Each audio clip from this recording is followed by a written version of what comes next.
This will centralize a broad range of technologies to assist in monitoring real-time emergencies and events, crime investigations, community policing, and crime prevention. As development unfolds in North Peoria, the city has secured 5 acres of land within Vistancia that will serve as the future home of a joint public safety facility to include a 4-bay fire station and police substation. Design is underway with completion scheduled for 2025. Training our public safety teams is an ongoing initiative. That is why Peoria has committed $10 million in upgrades at the Glendale Regional Public Safety Training Center, which will include the construction of a new burn house for regional firefighter training. Design work is also ongoing for a facility to simulate police officer encounters in a residential setting. We committed $170 million in the current budget to support water services, with many major projects now under construction. The Joe Max Water Reclamation Facility expansion will increase capacity from 2.25 million gallons per day to 3 million, allowing for growth in the Vistancia area. The Beardsley expansion will increase capacity from 4 million gallons per day to 6 million to meet the growth in North Peoria.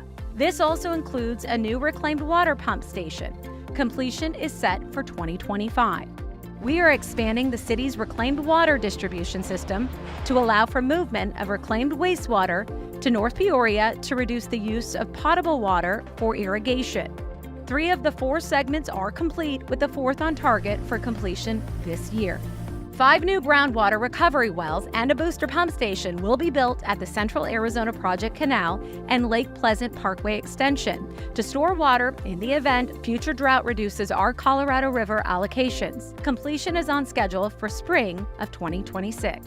We will continue to invest in our water strategy with $540 million of water and wastewater-related projects scheduled in our 10-year capital improvement plan.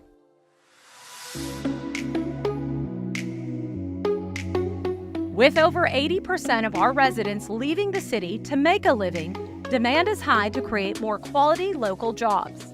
We also hear that you want more restaurant and shopping choices.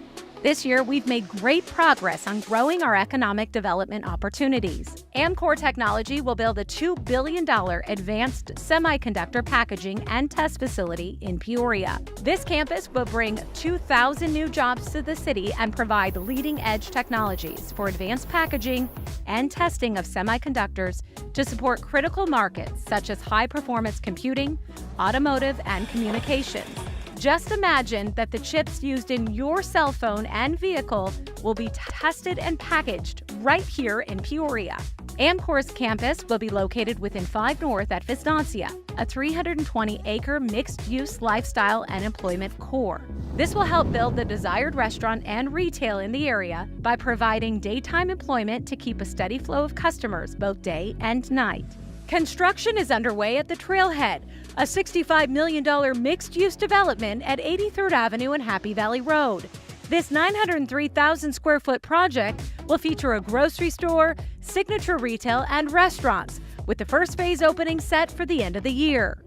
In South Peoria, we've added over 1 million square feet of commercial development, including the 232,000 square foot Cactus and 101 properties to support warehouse, manufacturing, and distribution clients. An additional 210,000 square feet of speculative space planned at the Peoria Logistics Park at 75th and Northern Avenues will also help grow new jobs in the city. Construction is nearly complete on Empire 101, a 150,000 square foot Class A industrial project with great access fronting the Loop 101. Meanwhile, construction is underway on a $20 million project at P83 that will feature a Postina wine cafe and 2 Fox restaurant brands, including North Italia and Blanco. While Peoria continues to grow, we are committed to revitalizing our historic downtown. In April, the City Council approved development agreements to bring a signature barbecue restaurant and a new restaurant and retail concept to downtown. Caldwell Country Barbecue will open up their first West Valley location along Washington Street. Jefferson House, a partnership between the owners of the Churchill in Phoenix and the owners of Peoria's Driftwood Coffee, will feature multiple restaurants, bar, and retail spaces at 83rd Avenue and Jefferson Street. Near City Hall, you'll find Peoria Place, an 88-acre mixed-use project that will feature 750,000 square feet of development at build-out.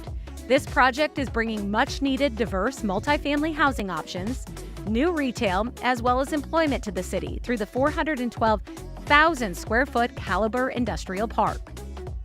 At the Peoria City Complex, we removed the broken fountain in front of City Hall and are excited to open a public engagement project later this year, asking the public what type of design do they prefer to see at their city's front lawn.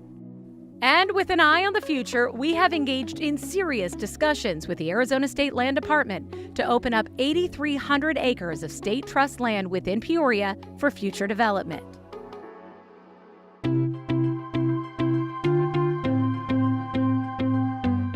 An educated community helps to attract high-quality jobs.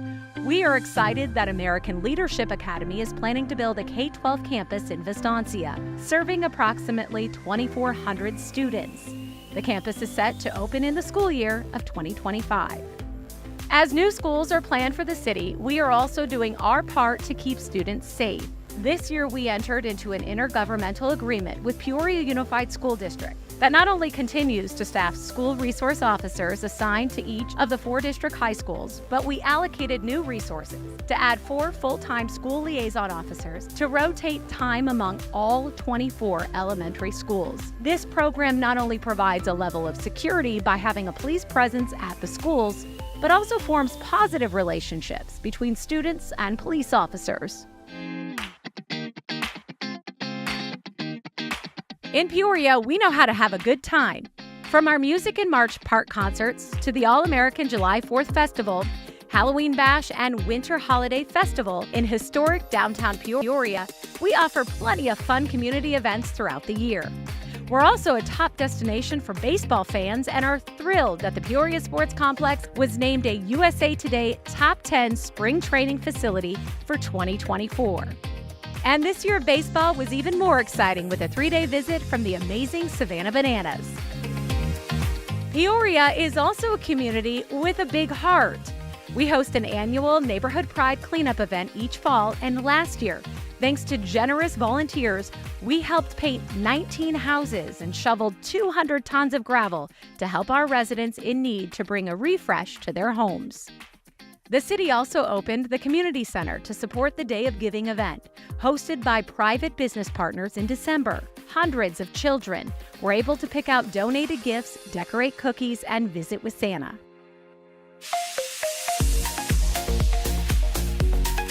Success doesn't happen without a good plan and great people. City Manager Henry Darwin joined the city in January of 2023 and went to work to build his leadership team and quickly instituted new programs to better measure our performance, attract and retain the best employees, and improve customer service. The new Office of Innovation has helped in our efforts to be more accountable and transparent in the work we do, as we develop a public performance scorecard to measure over 60 areas of our business. It will show where we are performing well and highlight areas where we have opportunities to improve. Speaking of improvements, we've upgraded the My Peoria AZ customer service app that has reduced service response times, resulting in happier customers. We are never resting on service improvement, and our journey never stops. Peoria is on a path, the path to excellence.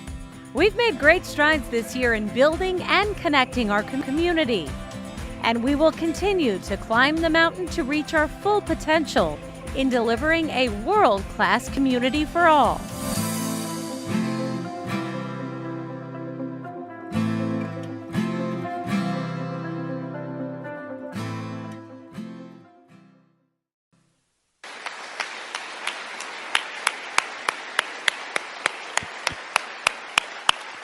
How can you not be enthusiastic about that? That's your city, right? Yeah, I think you can do a little woo-woo, whatever you need to do to get your excitement out. It is pretty amazing to see what was done in just a year, and even more exciting to know what is ahead for our city as it continues to grow and thrive and be the community it's always intended to be. All right, up next, a man that definitely keeps a very busy schedule. I mean, his stadium is hosting something called the NCAA Final Four, and all the festivities that go around with it. And I think there's something, the NFL draft, that's like a big deal. And that's happening in just a few weeks. So to say that we're honored that he would take time out of all the things that he has going on to come here and support Peoria is an understatement. We are truly, truly grateful. He has been a fixture in our state for many years, and he is the owner of our Arizona Cardinals, and we welcome him here tonight with us. Please give a warm welcome for Michael Bidwell.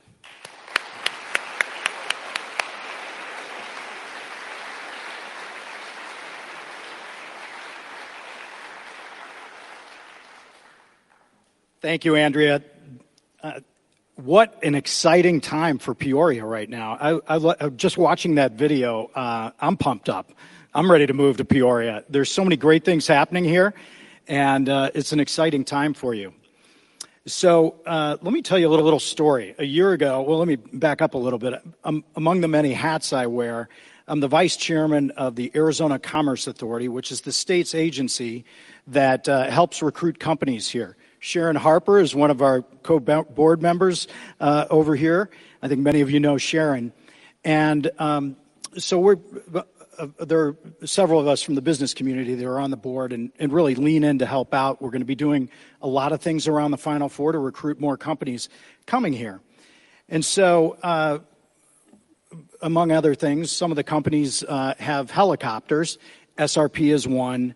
The Cardinals are another. And I am a pilot, and I fly this helicopter. Sorry for this background, but you need it for the story. So Sandra Watson, who is the CEO of the Arizona Commerce Authority, calls me up and says, we've got a really big company that's going to come and look at sites. One's in Peoria, the other's in Phoenix, and this is the kind of company that I've told her and told the people at ACA and our governor and our former governor, hey, if you ever need it, let me know for the right level of folks. So I called our helicopter pilot that would normally fly this. He wasn't available, so it's me flying it. And that day, I called Sandra to say, okay, what's the drill again? I know where I'm going, and I'm going to meet up with the SRP people at their hangar at Sky Harbor, and then we'll go from there. And she said, well, there's a new mayor out in Peoria. His name is Jason Beck, and you got to meet him. And I said, okay, great. And so we fly the group out there, SRP and me and our helicopter. We land at the fire station, and immediately there's a guy, as I'm getting out, who puts his hand out and says, Jason Beck, and it kind of in one ear and out the other because I'm trying to get passengers out and everything. And the next thing you know, we get everybody out of our helicopter, out of the SRP helicopter. We load into this bus, and all of a sudden there's a guy up at the front of the bus, and he is selling Peoria. He is selling the site. He is, there's somebody sitting next to me. I'm like, who is this guy? And it's the mayor. And I'm like, oh, the mayor that's the one that Sandra told me about. And I'm like, oh my God, this guy has got it so buttoned down. What does he do? And so I learned later about Tier Tactical and about everything that he's done. And I'm like, this guy's amazing. And so we got a chance to speak later. And since over the last year plus since that helicopter flight, by the way, that helicopter flight was to Peoria and then to Phoenix. And the difference in what the presentation was in Phoenix, it was night and day. And it was 100% because of Jason Beck. And I knew then, and I'm telling you, there's more coming. Sharon and I are both under non-disclosure agreements. We can't talk about the companies that we're recruiting to come in. But I knew then, Amcor's coming to Peoria. There's just no doubt in my mind this is happening. And it's because of Jason's leadership, his ability to communicate all the benefits. And, man, I can't wait to get to know him. And so I invited Jason and Jane and got to know their family as well throughout the football season, and really we've developed such a great relationship. His vision for your city is off the charts. He is such a strategic thinker, and you're going to have so many benefits coming from. I mean, I think about it in football terms. You know, when we're handed James Conner the ball, and you say we're just going to keep feeding the rock and ride this horse to the end zone,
Jason Beck was elected to a 4-year term in November 2022 and was sworn into office in January 2023. Mayor Beck is a Marine Corps veteran and is the founder and CEO of Tier Tactical, a Peoria-based business that provides body armor and tactical gear to military and first responders worldwide. His focus is on growing economic development citywide, strengthening public safety, and securing Peoria's water future and infrastructure. He is a husband and father to 6 boys. Councilmember Bill Patena was first elected to the City Council to represent the Ironwood District in 2012 and was re-elected in 2016 and 2020. Councilmember Patena spent the last 18 years of his professional career with the City of Peoria as the Neighborhood Services Manager. In his ongoing service to the city, he maintains a strong interest in building and maintaining healthy neighborhoods and serves as the council liaison to the Veterans Memorial Board. The Patena family has lived in Arizona for over 30 years, with more than 20 of those in Peoria. Mesquite District Councilmember Brad Schaefer was appointed to the City Council in April 2022 and was elected to the seat by the voters in November that same year. He previously served on the Peoria Planning and Zoning Commission and was the chair for both of the city's Bond Advisory and Charter Review Committees. Schaefer is also a U.S. Air Force veteran. He has earned his Master's of Business Administration, a bachelor's degree in Healthcare Administration, and has over 25 years of experience in the healthcare industry. He and his family enjoy spending time at Lake Pleasant or hiking the beautiful trails of Peoria. Jennifer Crawford was elected in November 2022 to serve the Acacia District. She was also appointed to serve a 1-year term as Mayor Pro Tempore in January 2024. She has more than 30 years of business and marketing experience in the private sector. With an emphasis in sales and management, she has operated small businesses, a nonprofit organization, and is currently self-employed as a consultant. With Old Town Peoria within her district, she is passionate about the revitalization of downtown. Her family has lived in Peoria since 2004, with her children attending Zuni Hills Elementary School and graduating from Liberty and Sunrise Mountain High Schools. Palo Verde Councilmember Michael Finn was elected to City Council in 2014 and re-elected in 2018 and 2022. As a former Chief Financial Officer for the Peoria Unified School District, Finn was responsible for making sound fiscal policies that contributed to the district's success. He also brings over 20 years of additional leadership experience from his time with United Parcel Service and U.S. Airways. His family has lived in Peoria for more than 2 decades and enjoys engaging with the community. Danette Dunn, who has lived in the Pine District since 2005, was elected by the voters during a special election held in August 2019 to serve on City Council. She was re-elected for a second four-year term in January 2023 and previously served as vice mayor. Dunn is focused on transportation management and economic development growth for our city. She is the founder of an environmental consulting agency which connects businesses with environmental stewardship, awareness, and social responsibility. She also served in government relations for Republic Services. Willow District Councilmember John Edwards was first elected in 2012 and re-elected in 2016 and 2020. He is currently serving a term as vice mayor and previously served as mayor pro tempore in 2023. He has served as a program and project manager for a computer services company for nearly 30 years. Edwards serves on a number of boards and committees, including the Maricopa Association of Governments Transportation Policy Committee, the Valley Metro Board of Directors, and the National League of Cities Community and Economic Development Committee. In previous years, he was involved with organizations including Westmark and Homeless Youth Connection. His family has lived in Peoria since 2001, and he believes in open communication and engaging with residents to keep them involved in important city decisions. The City Council meeting will begin shortly. Thank you for watching.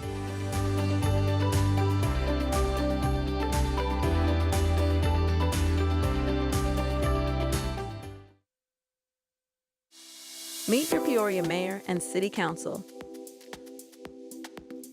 Mayor Jason Beck was elected to a four-year term in November 2022 and was sworn into office in January 2023.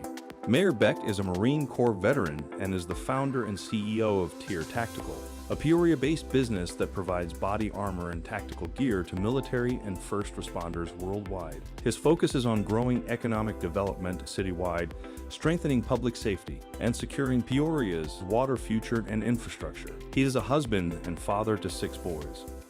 Councilmember Bill Patena was first elected to the City Council to represent the Ironwood District in 2012 and was re-elected in 2016 and 2020. Councilmember Patena spent the last 18 years of his professional career with the City of Peoria as the Neighborhood Services Manager. In his ongoing service to the city, he maintains a strong interest in building and maintaining healthy neighborhoods and serves as the council liaison to the Veterans Memorial Board. The Patena family has lived in Arizona for over 30 years, with more than 20 of those in Peoria. Mesquite District Councilmember Brad Schaefer was appointed to the City Council in April 2022 and was elected to the seat by the voters in November that same year. He previously served on the Peoria Planning and Zoning Commission and was the chair for both of the city's bond advisory and charter review committees. Schaefer is also a U.S. Air Force veteran. He has earned his Master's of Business Administration, a bachelor's degree in healthcare administration, and has over 25 years of experience in the healthcare industry. He and his family enjoy spending time at Lake Pleasant or hiking the beautiful trails of Peoria. Jennifer Crawford was elected in November 2022 to serve the Acacia District. She was also appointed to serve a one-year term as mayor pro tempore in January 2024. She has more than 30 years of business and marketing experience in the private sector. With an emphasis in sales and management, she has operated small businesses, a nonprofit organization, and is currently self-employed as a consultant. With Old Town Peoria within her district, she is passionate about the revitalization of downtown. Her family has lived in Peoria since 2004, with her children attending Zuni Hills Elementary School and graduating from Liberty and Sunrise Mountain High Schools. Palo Verde Councilmember Michael Finn was elected to City Council in 2014 and re-elected in 2018 and 2022. As a former chief financial officer for the Peoria Unified School District, Finn was responsible for making sound fiscal policies that contributed to the district's success. He also brings over 20 years of additional leadership experience from his time with United Parcel Service and U.S. Airways. His family has lived in Peoria for more than 2 decades and enjoys engaging with the community. Danette Dunn, who has lived in the Pine District since 2005, was elected by the voters during a special election held in August 2019 to serve on City Council. She was re-elected for a second four-year term in January 2023 and previously served as vice mayor. Dunn is focused on transportation management and economic development growth for our city. She is the founder of an environmental consulting agency which connects businesses with environmental stewardship, awareness, and social responsibility. She also served in government relations for Republic Services. Willow District Councilmember John Edwards was first elected in 2012 and re-elected in 2016 and 2020. He is currently serving a term as vice mayor and previously served as mayor pro tempore in 2023. He has served as a program and project manager for a computer services company for nearly 30 years. Edwards serves on a number of boards and committees, including the Maricopa Association of Governments Transportation Policy Committee, the Valley Metro Board of Directors, and the National League of Cities Community and Economic Development Committee. In previous years, he was involved with organizations including Westmark and Homeless Youth Connection. His family has lived in Peoria since 2001, and he believes in open communication and engaging with residents to keep them involved in important city decisions. The City Council meeting will begin shortly. Thank you for watching. Meet your Peoria Mayor and City Council. Mayor Jason Beck was elected to a 4-year term in November 2022 and was sworn into office in January 2023. Mayor Beck is a Marine Corps veteran and is the founder and CEO of Tier Tactical, a Peoria-based business that provides body armor and tactical gear to military and first responders worldwide. His focus is on growing economic development citywide, strengthening public safety, and securing Peoria's water future and infrastructure. He is a husband and father to 6 boys. Councilmember Bill Patena was first elected to the City Council to represent the Ironwood District in 2012 and was re-elected in 2016 and 2020. Councilmember Patena spent the last 18 years of his professional career with the City of Peoria as the Neighborhood Services Manager. In his ongoing service to the city, he maintains a strong interest in building and maintaining healthy neighborhoods and serves as the council liaison to the Veterans Memorial Board. The Patena family has lived in Arizona for over 30 years, with more than 20 of those in Peoria. Mesquite District Councilmember Brad Schaefer was appointed to the City Council in April 2022 and was elected to the seat by the voters in November that same year. He previously served on the Peoria Planning and Zoning Commission and was the chair for both of the city's Bond Advisory and Charter Review Committees. Schaefer is also a U.S. Air Force veteran. He has earned his Master's of Business Administration, a bachelor's degree in Healthcare Administration, and has over 25 years of experience in the healthcare industry. He and his family enjoy spending time at Lake Pleasant or hiking the beautiful trails of Peoria. Jennifer Crawford was elected in November 2022 to serve the Acacia District. She was also appointed to serve a 1-year term as Mayor Pro Tempore in January 2024. She has more than 30 years of business and marketing experience in the private sector. With an emphasis in sales and management, she has operated small businesses, a nonprofit organization, and is currently self-employed as a consultant. With Old Town Peoria within her district, she is passionate about the revitalization of downtown. Her family has lived in Peoria since 2004, with her children attending Zuni Hills Elementary School and graduating from Liberty and Sunrise Mountain High Schools. Palo Verde Councilmember Michael Finn was elected to City Council in 2014 and re-elected in 2018 and 2022. As a former chief financial officer for the Peoria Unified School District, Finn was responsible for making sound fiscal policies that contributed to the district's success. He also brings over 20 years of additional leadership experience from his time with United Parcel Service and U.S. Airways. His family has lived in Peoria for more than 2 decades and enjoys engaging with the community. Danette Dunn, who has lived in the Pine District since 2005, was elected by the voters during a special election held in August 2019 to serve on City Council. She was re-elected for a second 4-year term in January 2023 and previously served as vice mayor. Dunn is focused on transportation management and economic development growth for our city. She is the founder of an environmental consulting agency which connects businesses with environmental stewardship, awareness, and social responsibility. She also served in government relations for Republic Services. Willow District Councilmember John Edwards was first elected in 2012 and re-elected in 2016 and 2020. He is currently serving a term as vice mayor and previously served as mayor pro tempore in 2023. He has served as a program and project manager for a computer services company for nearly 30 years. Edwards serves on a number of boards and committees, including the Maricopa Association of Governments Transportation Policy Committee, the Valley Metro Board of Directors, and the National League of Cities Community and Economic Development Committee. In previous years, he was involved with organizations including Westmark and Homeless Youth Connection. His family has lived in Peoria since 2001, and he believes in open communication and engaging with residents to keep them involved in important city decisions. The City Council meeting will begin shortly. Thank you for watching.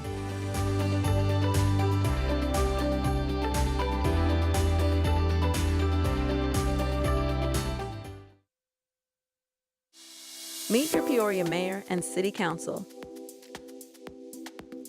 Mayor Jason Beck was elected to a 4-year term in November 2022 and was sworn into office in January 2023. Mayor Beck is a Marine Corps veteran and is the founder and CEO of Tier Tactical, a Peoria-based business that provides body armor and tactical gear to military and first responders worldwide. His focus is on growing economic development citywide, strengthening public safety, and securing Peoria's water future and infrastructure. He is a husband and father to 6 boys.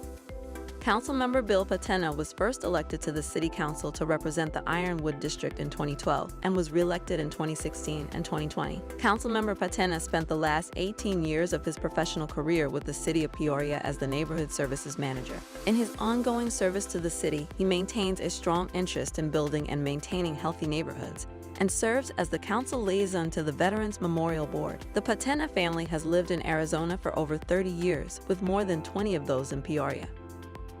Mesquite District Councilmember Brad Schaefer was appointed to the City Council in April 2022 and was elected to the seat by the voters in November that same year. He previously served on the Peoria Planning and Zoning Commission and was the chair for both of the city's bond advisory and charter review committees. Schaefer is also a U.S. Air Force veteran.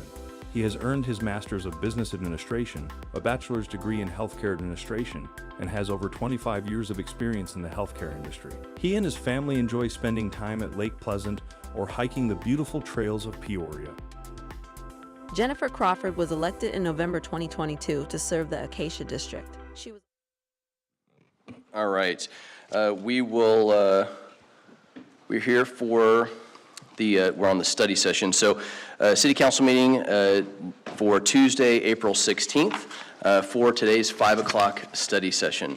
I hereby call the April 16th study session to order. Will the clerk please call the roll?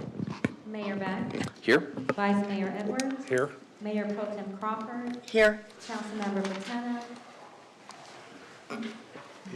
She called Patena. Me? Here? Councilmember Knight. I'm still here. Councilmember Finn. Mayor, you have a quorum. Thank you. Some of the things I'm going to miss in life. I just tell you.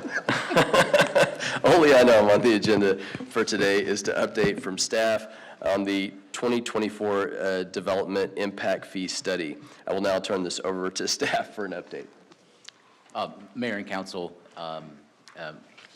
we have an update for you on a study that we have commissioned related to impact fees, and I'm not going to go into any detail because Mike has told me he needs an hour to go over 2 hours worth of materials. So Mike, our Deputy City Manager, Mike Faust, is here to make the presentation.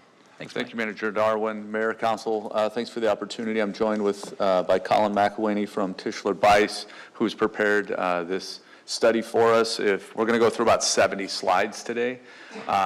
Yes, I was surprised too. There's quite a few. So I'm going to stop at 5 logical places inside of here to take questions. If you're bored, there is a 144-page version of this thing to read. We'll be happy to give you guys copies.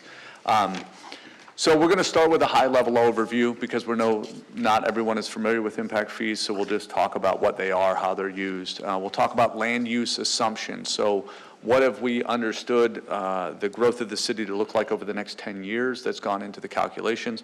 We're going to talk about infrastructure improvement plans, the IIP, or in essence, the projects that make up the next 10 years of infrastructure advancement.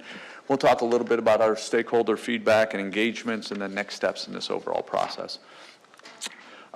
So what are impact fees? Impact fees are a one-time cost to new development to offset capital cost of capital growth.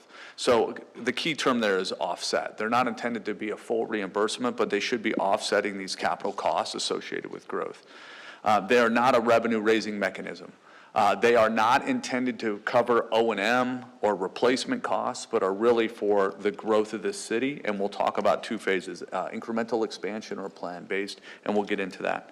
Impact fees are complicated. They're governed by state law. There's city Peoria code that governs some of it. And from a financial mechanism, these fees are collected at time of building permit. So when somebody pays for a building permit, they pay an impact fee. That money is collected and then distributed for various projects. So how are they collected?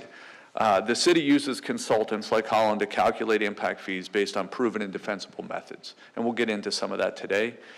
Impact fees are assessed based on a couple of factors, right? Locations in the city. So each of our 7 different impact fees may have different zones that make them up. They're also calculated based on types of development. So we'll talk a lot today about single-family residential as a comparison base, but you also have them for multifamily, retail, office, and commercial applications. It may be based on square footage of the building per 1,000 square foot, or in the case of utilities, it's based on water meter size, and everything scales from there. So how are they calculated down in the math? So it all starts with the land use assumption. So you'll see some tables in here where we look at a 10-year projection of the city growth. And then from there, we look at levels of service. And each of the 7 impact fees have their own variations of level service. So I'm going to ask Colin just to touch high level. What is a level of service?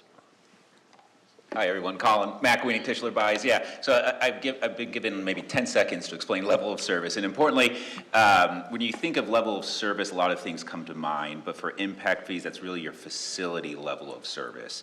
And so for police and fire, it's not necessarily their response times, but square footage of station space per 1,000 residents, or same with parks, it's park acres per 1,000 residents. Importantly, just from an impact fee perspective, generally speaking, we cannot raise current levels of service with our impact fees unless there's other dollars to sort of raise all existing boats to that level. And so you'll see in the 154-page report references to that current level of service, really to make sure that it's a defensible program. So we've spent the last 18 months as staff working with Colin and really defining what that level of service is. And then based on these land use assumptions and the level of services for each of the 7 types, then the team has developed a list of projects, right? This infrastructure improvement plan. And for non-utilities, these are projects that will be executed over the next 10 years. So parks that will be built over the next 10 years, new fire stations. On the utility side, water resources, water, wastewater, those projects are over a 15-year period just because they take longer to execute. From that, Colin does a boatload of math in the background. He calculates a maximum supportable fee. We'll look at some of those today. We're not making any decisions on those things, but we'll start to show you what that looks like. And a key factor inside of that is one of 2 options on the approach taken. One of them is incremental expansion, and you will see we've chosen incremental expansion as the calculation methodology for all of our non-utilities. So that means we have X amount of square footage of fire stations for our current level of residents. As the population grows, we should grow proportionally with the square footage for fire stations going forward. The other approach, which we used exclusively for the utilities, is a plan-based approach, which is really you have a list of projects, you're going to go execute on those projects. In a large part of this process includes stakeholder engagement. I'm going to show you here in a minute a slide of all the engagement we have, but we've done stakeholder meetings, public communication. We get feedback from both the developers and the home builders. And then ultimately, when we get to the end of the process, there's a political decision that would be made by the council, which is essentially we'll present to you through Colin's math a maximum supportable fee of $1 figure. You can adopt up to that number, but as a body, you can choose to adopt below that, right? That's the political decision-making inside of this process. Again, at the super high level, from impact fee basics, we have these service areas. So as we go through each fee type, we're going to show you a map and show you what the service areas look like. The next part of this presentation, we're going to talk through the land use assumptions, which is the population and growth. We'll talk about these level of services. We'll go through every single project list we have. We're not going to name the projects out because there's hundreds of them. And then we'll talk through what the fees could look like based on the math we know today. I'll pause in a second for questions, but there's 2 more things I wanted to hit on. This particular sheet shows the 7 fee types. So we have general government, which is parks, streets, police, and fire. And then you can see the zones that make those up. And it's interesting, police and fire are citywide. That means the same fee is assessed across the entire city. Where like parks, we have 4 separate zones. So that fee might be different depending on where you are in the city and the related growth and the parks that are there. On the utility side, there are 3 specific fee types: water resources, water and wastewater, and then you have zones specific with those. And we'll get into each of those maps. Before getting into the land use assumptions, just want to hit on this timeline. So I talked briefly about stakeholder engagements. There were 2 stakeholder meetings. There was one back in February. We did one last Monday where we met with developers and home builders to talk about this overall process. The 144, I must have shortchanged Colin 10 pages because he said 154, was produced publicly on March 7th and has been out for people to review, and we've been getting feedback on it. Today's our study session. We're going to be back on May 7th, and this is the first formal council action. So in this case, we're going to do a public hearing to discuss the land use, so what are the projections of growth, and to talk about the projects. We'll be back in June for the formal adoption of that. So you have this 30 to 60 days after the public hearing, you can then vote on the land use assumptions in the IIP, the list of projects. We'll be back after the summer break to then talk about the fee ordinance. So a similar process where we have a public hearing on the fees, and then back again in October to vote and adopt those fees. And then you have an effective date that happens 75 days thereafter. I'll recap this towards the end of the presentation. So I'm going to pause right after these next 2 slides and see if there's any initial questions. So land use assumptions. So there's 2 variations of land use assumptions. The first one is residential growth. So this first one covers single-family homes and multifamily. And there's 2 pieces of data utilized to create this projection, but essentially what you're showing is a 20% growth of the population over a 10-year period, about 40,000 residents. The first 5 years of this calculation is based on actual data using housing projections and information that we've generated from permits and things like that. The second half of it, year 6 through year 10, are based on data provided by MAG. And this seems consistent with most of the other growth projections we see, roughly 2% a year over the 10-year period. This same level of thinking is applied to non-residential. So we're looking specifically at retail, office, and industrial space over the same period, and then calculating the square footage for each of those. Again, we're showing about a 2% growth each year for the next 10 years, roughly 7,000 jobs, roughly 3.3 million additional square feet. Now, I will mention, we go through this process every 5 years. So if the projections change, if it slows, if it speeds up, we'll be back in 2029. And given how long this process takes, we'll probably start it in August and then get preparing for the next one. Can't even make a joke. You guys aren't following me. I'm going to pause there for a second and just see, with an overview and land use assumptions, are there any questions thus far? Any questions so far? So the schedule shows 2 stakeholder meetings have been conducted. Can you share kind of how those discussions have gone and what the community, the stakeholder community has shared with staff? So. Mr. Mayor, thank you for the question. I think it's been an interesting dynamic for me to sit through it the first time. You have competing priorities. You have developers that are asking you to put projects in and raise costs up, and you got home builders that are saying, hey, you need to be cautious of increasing those costs. And so, you have these different people making sure their voices are being heard, but more importantly, advocating for each side of the equation.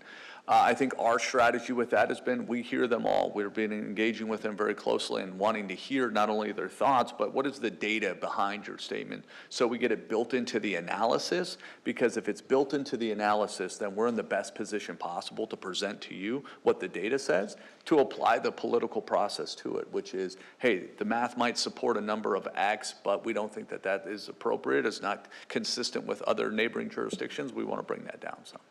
Cool. Thank you. All right, so I got a couple of logical pauses through the process, but first one I want to dig into is police and fire. We're going to pause. We're going to talk about parks. We're going to pause. We'll talk about transportation. We'll pause, and we're going to do utilities, and then hopefully we're still doing okay. We're at 5:13. We're not chasing a tip-off this time, so we should be good. So on the police side, By the way, Councilmember Patena has pizza waiting back there too. Okay. So sorry, I can hear his stomach grumbling over here, so I just want to make sure you don't think you have the whole time. Okay, so as we said, each of the non-utilities use this incremental expansion approach. So we said, hey, we have X amount of square footage and X amount of equipment for police. We have so many police facilities, so many radios. So as the city grows, we need these things to grow proportionately with the city's growth. So we analyze functional population, equivalent development units or dwelling units are used to attribute this demand. And as we said, some of these fees have a citywide service. Police is exactly that. The math is calculated citywide, the fee is assessed citywide. So you have a list of projects here totaling $54 million over the course of the 10-year period. And I'm going to spend a few more minutes on police because the slides throughout the entire slide deck follow a similar rhythm. You've got a list of projects here. The project title's on the left side. So this first one, Public Safety Facility Phase 1. This is the new joint use facility up in North Vistancia. You see it's located in North Peoria. The timing is listed there, approximate square footage. You have the cost to construct the land, gives you a total cost of the project. So we have an evidence facility, we have an impound yard, we got radio towers, and then you have additional equipment, fleet vehicle additions. All of these things were prepared by the police department, then they bring those things in, they enter into the process. So again, $54 million worth of projects over the 10-year period. That goes into Colin's calculator, he does a lot of math, it comes out and he says, look, based on the level of service, based on the incremental growth, based on the level of service you're providing and what we need to provide into the future, the list of projects you provided, you can support an impact fee for a single family home, and I'm going to highlight that one in particular because it will stay on that one. As you can see, there's a different impact fee for each different, multifamily has a different than say a retail or an office, but we're going to just continue to stick in the single family fee structure discussion for the afternoon. So you could support up to $1,059, highlighted at the top of the green box. Directly adjacent to that, to your right, you have a current fee of $677. So that's the 2019 fee, what we're currently assessing. So you'd say to maintain the current level of service based on the list of projects provided, based on the projected growth of the city, you have a $382 increase for that impact fee. Okay? By way of comparison, this table, and we'll see similar tables for every single impact fee type, this shows comparable cities. Now, a couple of data points here is this is predominantly 2019 impact fee data. Almost all cities are going through the same exercise now.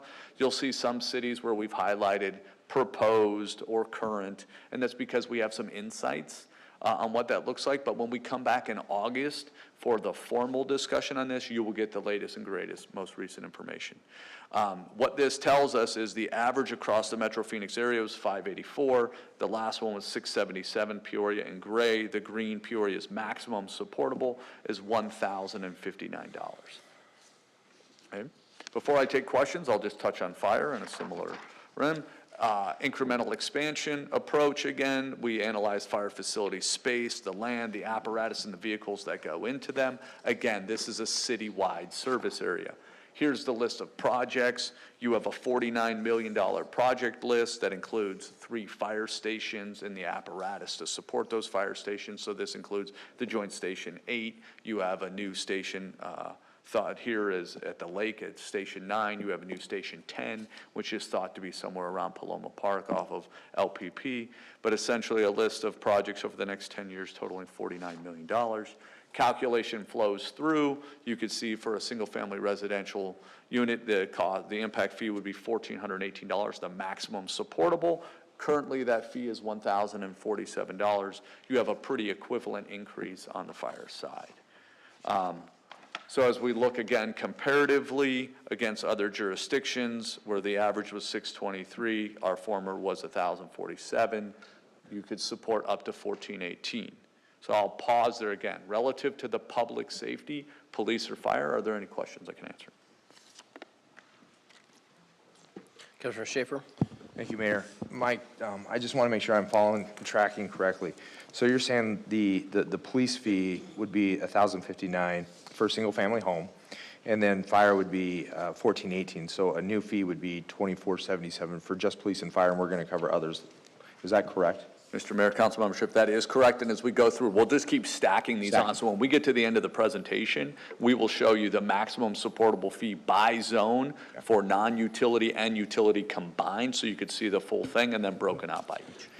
Mayor, council, Mike, can you explain that this is about this being a maximum allowable fee or supportable fee and not necessarily the fee that we would not necessarily set it at that amount? Can you talk a little bit about that? Manager Armour, thank you for that. So again, as we had said, this is what the math supports. So currently, if I'm looking at the fire application 1418, the math supports up to $1,418. Should council say, you know, we think that prices us out of the market, we want to be $1,200, you could conceivably adopt that as part of that.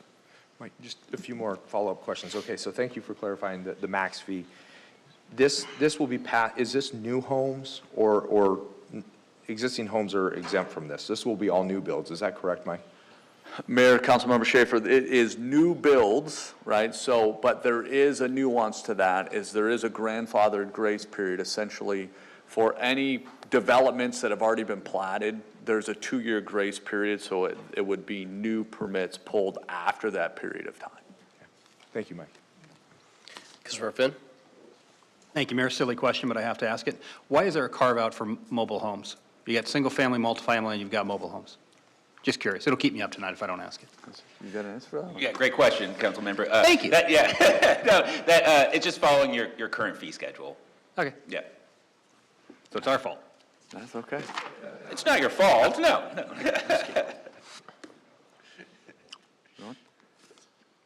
Parks, one of my favorite ones. So we're going to move on to this one. So again, a couple of nuances here. Where the last two were citywide fees, this one's a scotch different in that neighborhood parks were examined at a service area level. And so there are 4 service areas, and we'll break that out on a map in a second. Community parks, which is a new fee type that we're introducing, is a citywide assessment. We believe our community parks are a citywide asset.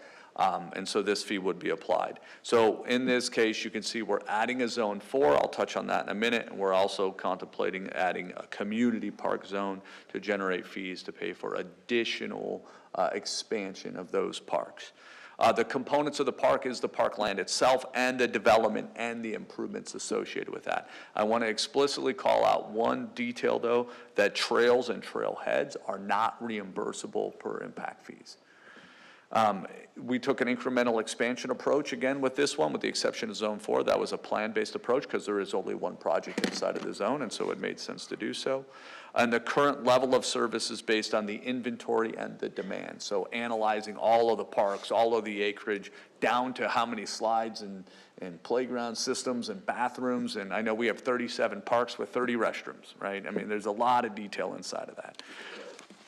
So this map shows you the parks zones. So you have Zone 0, which is south of Bell Road. You got Zone 1, which is just north of Bell Road up to Happy Valley. Zone 2, Zone 3. Zone 4 is a Saddleback specific. One park up there. It made sense to do it because we didn't want too many parks in any one area. And again, community park fee, new fee would be assessed across the entire city.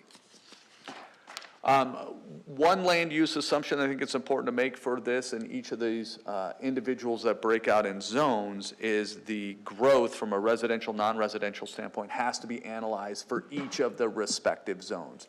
So where previously the city might apply for fire and police, we're looking at a 20% growth over a 10-year period. We have to break down that growth by individual zone so that way the math can flow through properly to calculate the individual fees. So you have a table here associated with growth for the particular residential growth, and then additionally you have a non-residential growth projection that flows through, and then essentially the per 1,000 square foot calculations that go along with them. So it brings us to the list of projects. So in this particular, not unlike police and fire, you've got a projection for 10 years worth of parks growth. What's projected here is $60 million worth of net new parks, totaling 46 acres of neighborhood parks. That excludes the community park expansion. So this includes things like the Alora Vita South Park. It includes the 2 parks, Park in North Point in Mystic. You have Saddleback Heights Park. And then you have a community park growth, and you also have the Vistancia Special Use Park. Each of these broken out by land, each of them broken out by park improvement costs, and as they flow through. But again, you have roughly $60 million over 10 years, adding 46 acres of neighborhood parks. This next table, again, all of this is single-family homes. What the potential impact fee could be or the maximum supportable. So when I look at single-family homes there, I just go to Zone 1 on the table. You'll see the current fee is $0. What's projected or supportable is $295, and that's because there was no fee collected. There was no neighborhood park in the old version. In this case, we're saying the $295 is associated with the community park fee. If you go over to Zone 1, there is no projected or supported fee because there are no neighborhood parks. They're already all built out in Zone 1, but you have the $295 associated with the community park. If I go over one to Zone 2, the $295 is also contemplated inside of that $3,379, but this additional fee would cover the two parks associated with that particular zone. Yeah, I think that's it. So in Zone 2, you got 2 parks. In Zone 3, you've got 2 parks. In Zone 4, you have 1 contemplated park. So again, as these roll up, comparable across the cities, you've got a projection. Now, of watching what other cities are doing, parks has been an interesting one for us. We do see some other cities significantly raising their park fees. We've seen some maximum supportable fees that councils have adopted below. So when we come back in this, at the end of summer with our numbers, we'll have a lot more data to draw from. But what's projected here right now, and I'm going to touch on this a little more in a few slides, our current fees are in the $1,400 to $1,500 range. What you see, the maximum supportable could climb as high as $2,500 up to $4,000, depending on which zone we're talking about. And I'll come back on why those fees are so low currently. So in the 2019 study, what established that fee, a little bit different approach this time around. So the calculations are the same, which is the level of service times the cost equals the impact fee. But you'll see in this table below, the 2019 study contemplated land purchase at $170,000 per acre, where we're showing that at $400,000 an acre, right? It's just what we're seeing right now, so we had some estimates, we floated through. But the single biggest difference inside of all of this is the park improvement cost. And the difference between these two numbers should jump off the paper to you, and I'll explain it. We believe the $220,000 was really only about the preparation of the ground. It was really the grading and the underground utility work. It did not contemplate any cost to do the construction above. It didn't contemplate the cost to build the restrooms, the playground systems, the courts. Those costs were actually inside of the CIP. So it was a blended approach previously where you had impact fee, growth paying for growth for a portion of the cost, but the balance being attributed through the CIP and handled through debt, through bonds. What we're seeing here, what's proposed ultimately is $400,000 for the land, but it's about $1 million or slightly thereover to develop a park per acre, about $1 million per acre to build this out. We're using Liberty Park in the Meadows as the most recent example of that. And as you see, there's a stark difference. So we're to say, wow, the cost went up 300%. It's not an apples for apples comparison. In 2019, you had a combination of impact fees plus a bond structure to pay for the other construction, where in 2024, ultimately, it is growth paying for growth. And I will pause there and see if there's any questions. Councilor Edwards. Thank you, Mayor. Good presentation so far, Mike, but I have a question. So the impact fees, can you go back to the actual proposed fees? One more, there you go. This one? Or you want to go to that one? No, one more, the one before, or after that, there you go. This one? So the fees make it appear that this is a straight apples to apples comparison between jurisdictions in terms of the level of service offered. I don't think that that's actually true, because I know the parks between the city to city are not the same. They offer different amenities. So how much of the level of service is influencing the impact fees? So like the amount of amenities per park? Yeah, Mayor, council members, that's a great question, because there is no apples for apples comparison. Like at the end of the day, our parks team has come up with a park standard. So there is a base 5 amenities that go into one of our parks. You're getting a lighted ball field, you're getting a restroom, you're going to get a play system, a lighted ball court. I'm missing one in there, shade structures, ramadas. So we have a standard that we flow through, and we have construction standards. you go into other cities, I only know the 30 bathrooms and 37 deal as a statistic, because the comparison I was given for a neighboring jurisdiction was they had like 20 parks and 6 bathrooms, right? And so it's vastly different when you go jurisdiction to jurisdiction. That's why all we can do is calculate the level of service we provide. And I think there is some sticker shock when you look at them, but we've got a fantastic park system, and the goal here is to incrementally grow that park system as the city grows. But dollar for dollar, I would say our park system is I'm going to say better, maybe because I live here and work here. And so you can't draw the dollar for dollar comparison. Thank you. Thank you, Mayor. So I have a couple questions. One is, are there any parks currently on the CIP? Mr. Mayor, there are no parks currently in the CIP. Okay. Zone 4 on the map indicates the standalone, if you can go back to the map for me. So Zone 4 indicates a standalone zone for Saddleback Heights. Why is the team making that recommendation? Mr. Mayor, we had a lot of debate and a lot of discussion with the developers about this, and in particular, when you look on the map, Saddleback Heights is up there. And so when we look at a neighborhood park and we think about the use of it, it usually has a 3 to 5 mile radius that looks in. And we just said, you know what, it's going to be a standalone park, probably just used for that community. There was already 2 parks contemplated in Zone 3, and so it made sense for us just to carve out that Zone 4 and let them have standalone. Let me ask one other question, or kind of make a point that people may not necessarily think about, but when it goes back, if you can go to the last slide, if you don't mind, the 220K versus the 1.2 million, or estimated 1.2 million. Yes, sir. Right here. So with the 220,000 in the parks improvement being the base groundwork, and the difference of that park and it shoving into debt, or being shoveled into debt, or being assumed into debt, which potentially is bond. With bond, I mean, the whole point of the zones in new construction is when that gets built, that area, that zone, takes care of that park and that neighborhood park specifically, correct? Mr. Mayor, that is correct. Okay. So with that going back into, with the old philosophy of that being shoved into bond or debt in this case, like the old philosophy was, versus growth and growth, that money of other parks in other areas or non-zoned areas, that means all citizens were paying for that across the city. So Southern Peoria citizens were paying for newer parks being built in the north. Is that correct? Mr. Mayor, that is correct. Ultimately, if you do take on debt, that debt is distributed Across all citizens? Yes, sir. Okay. Seems like a much better way. So, thank you.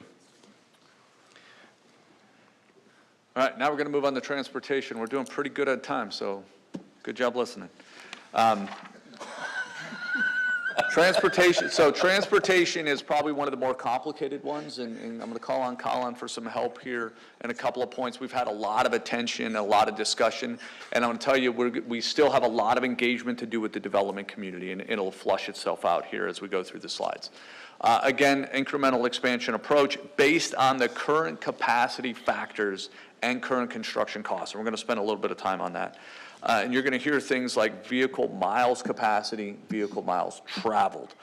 There are 3 service areas inside of this. There is the south, the north, and the central, but there are fees only being collected in the north and in the central. There will be no fees proposed in the south because there are no IIP-related projects occurring in the south. So here's the general map. So south is anything south of Deer Valley Road. Central is anything north of Deer Valley Road, east of the Agua Fria. North is west of the Agua Fria. This is an important topic we need to dig into and we'll spend a couple of minutes on. So capacity ratios. So capacity ratio is vehicle miles of capacity. So how many lane miles exist in roads divided by vehicle miles traveled, the actual computation of how many people are driving on that road. And it's important to note, if you had a ratio of 1, it's gridlock, right? My capacity equals my travel, and if I have that in all directions, everybody's just stuck. Right? So in this case, the higher the VMC to VT ratio, the higher the level service. Conservatively, the city has come in and said, hey, it's been analyzed for each of these individual districts or zones, north, central, south, and you see on the far right what that ratio is. The north is 3.27, central is 2, 1.74. We've looked at it and said, we're gonna use 1.96, bottom right corner, we're gonna use that as a global level of service number for the whole city. I will highlight the fact that in 2019 study, the level of service used was 1.5. So it was lower. So we're actually raising that level. And it's interesting in that if you look at that same ratio for the north, currently at 3.27, that number in 2019 was 6.2. So you had a huge amount of open capacity in the north, because if you live up there, Happy Valley Road is like a giant thoroughfare, and as the city's grown into what was built. So by establishing this ratio at 2, we're growing into the capacity that's already built. I did want to ask Colin to touch in some, how do we come about this numbers in this math? Thanks, Mike. And Mayor and Council, and I swear this is not a black box here, but you know, what you're seeing, I'll try and walk through the different columns in this figure here. So we have the service areas, arterial miles, so we're looking at arterial roadways, those big thoroughfares that are providing service level benefit to all development within that service area. Those are sort of center line miles, and that goes to lane miles. When you think about the 4-lane road, that goes a mile. Those are 4-lane miles. And then daily volume, that traffic volume, that's just looking at your traffic monitoring system to understand the sort of current demand on your arterial lane miles. And then you have that VMC and VMT ratio counts there. So again, VMC is the capacity within the system using Maricopa County road standards. If it's a 6-lane road, there's 30,000 trips that can access, you know, beyond that road segment before it triggers an expansion needed. And so that's the capacity in the system. VMT moves from that daily volume into VMT, looking at different trip rates. And then that's where we get that ratio, VMC, VMT. And importantly, again, this is going to that level of service conversation. And we can collect for above 1.96 in these service areas up to that mark, like 3.27 or 2.01 in the central zones. But conservatively, you know, as the city's sort of developing into its infrastructure, the more aggressive you are with the level of service, the higher that you have to provide to those future homes. And so that you sort of put yourself more at risk if you adopt a higher level of service. And thank you for that, Colin. I want to spend a couple of minutes on that because it'll come to a point later. We talked about stakeholder engagement, and there's been a lot of debate. Why aren't we in the north specifically using a higher level of service? Because if you use that higher ratio, the calculation is going to flow through and you're going to justify a higher fee. Where I get that and understand that, we need to be thinking long term. And so we're okay knowing we did 1.5 in 2019 and going to 2, but I'm going to touch on some additional work we need to do with stakeholders, because we do believe the numbers you'll see today for the north, that road number is lower than it could be supported, but we've got some work to do, and I'll touch on that in a second. This next slide, although we're going to give you the list of projects like we did for everything else, this one's actually easier to see on a map. So on the left side, you see a legend that gives you the color coding. You've gone from the road doesn't exist to building out 2 lanes, or it doesn't exist to build it to 4, or maybe it does exist, so you're going to expand it from 2 to 4.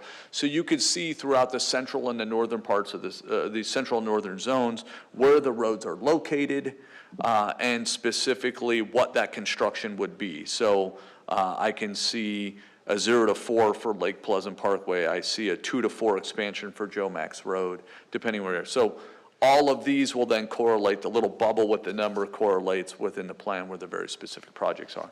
So as we zero in now to the central, again, central's north of Deer Valley Road, east of the Agua Fria, this is your list of projects. So these are the road projects contemplated inside of this.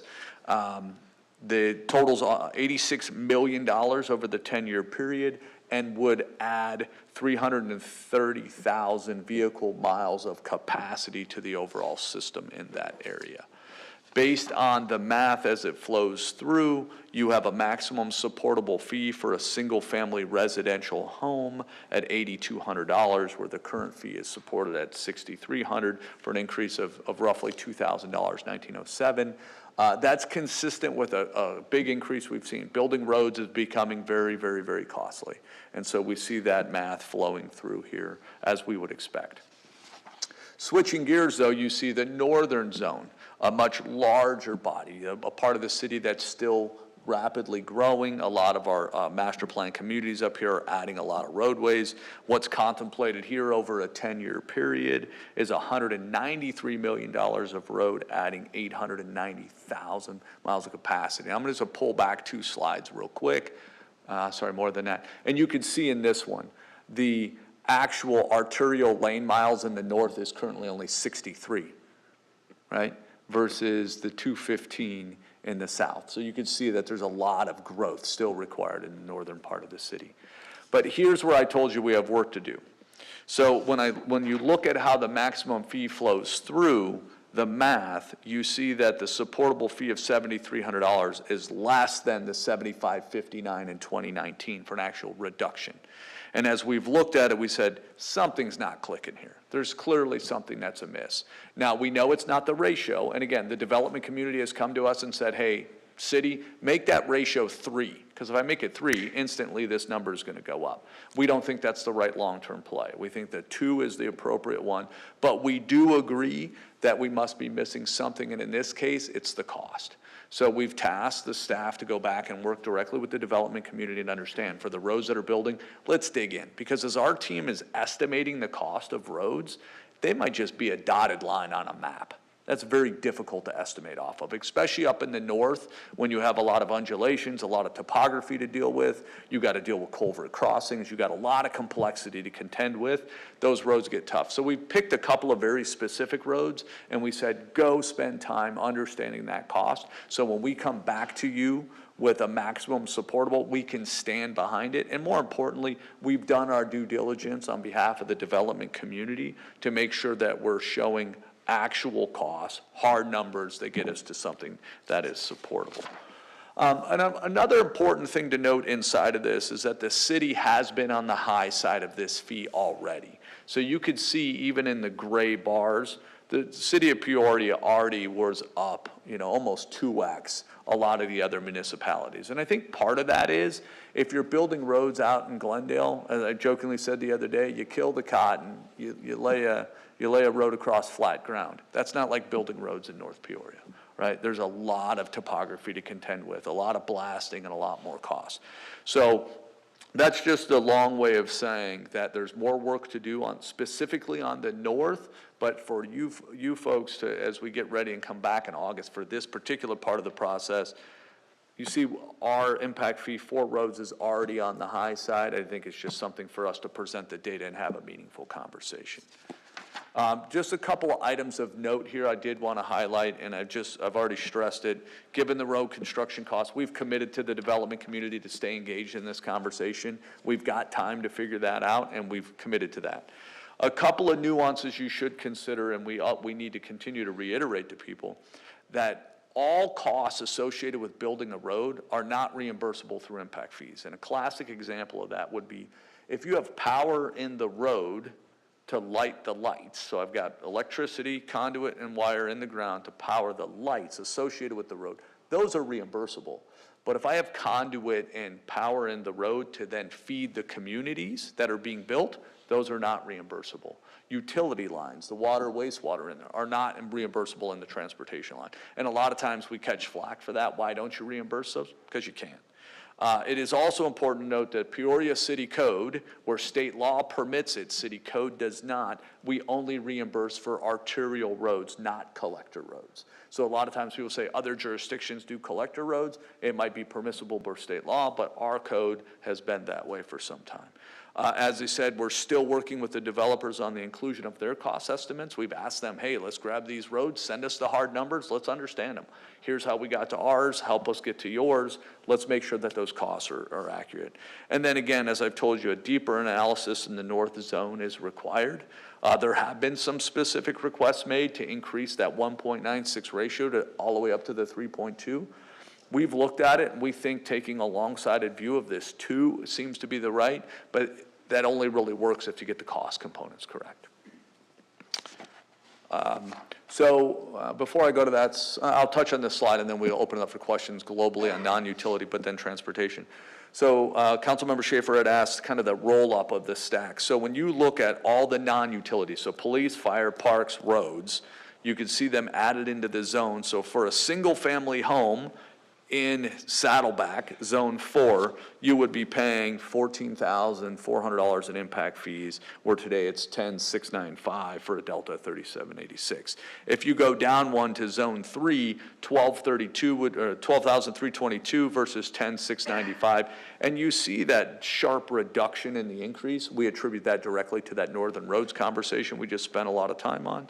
You see the other ones flowing through as such. And if I come all the way down to Park Zone 0, and I look at the 17 or the current 2772, when I add those three up, remember there is no transportation fee in that zone. It is just community, park, fire, and police that would be playing into those. So with that, I'll pause here. We're going to tackle all non-utilities, and then we got 16 minutes minus questions to talk about utilities.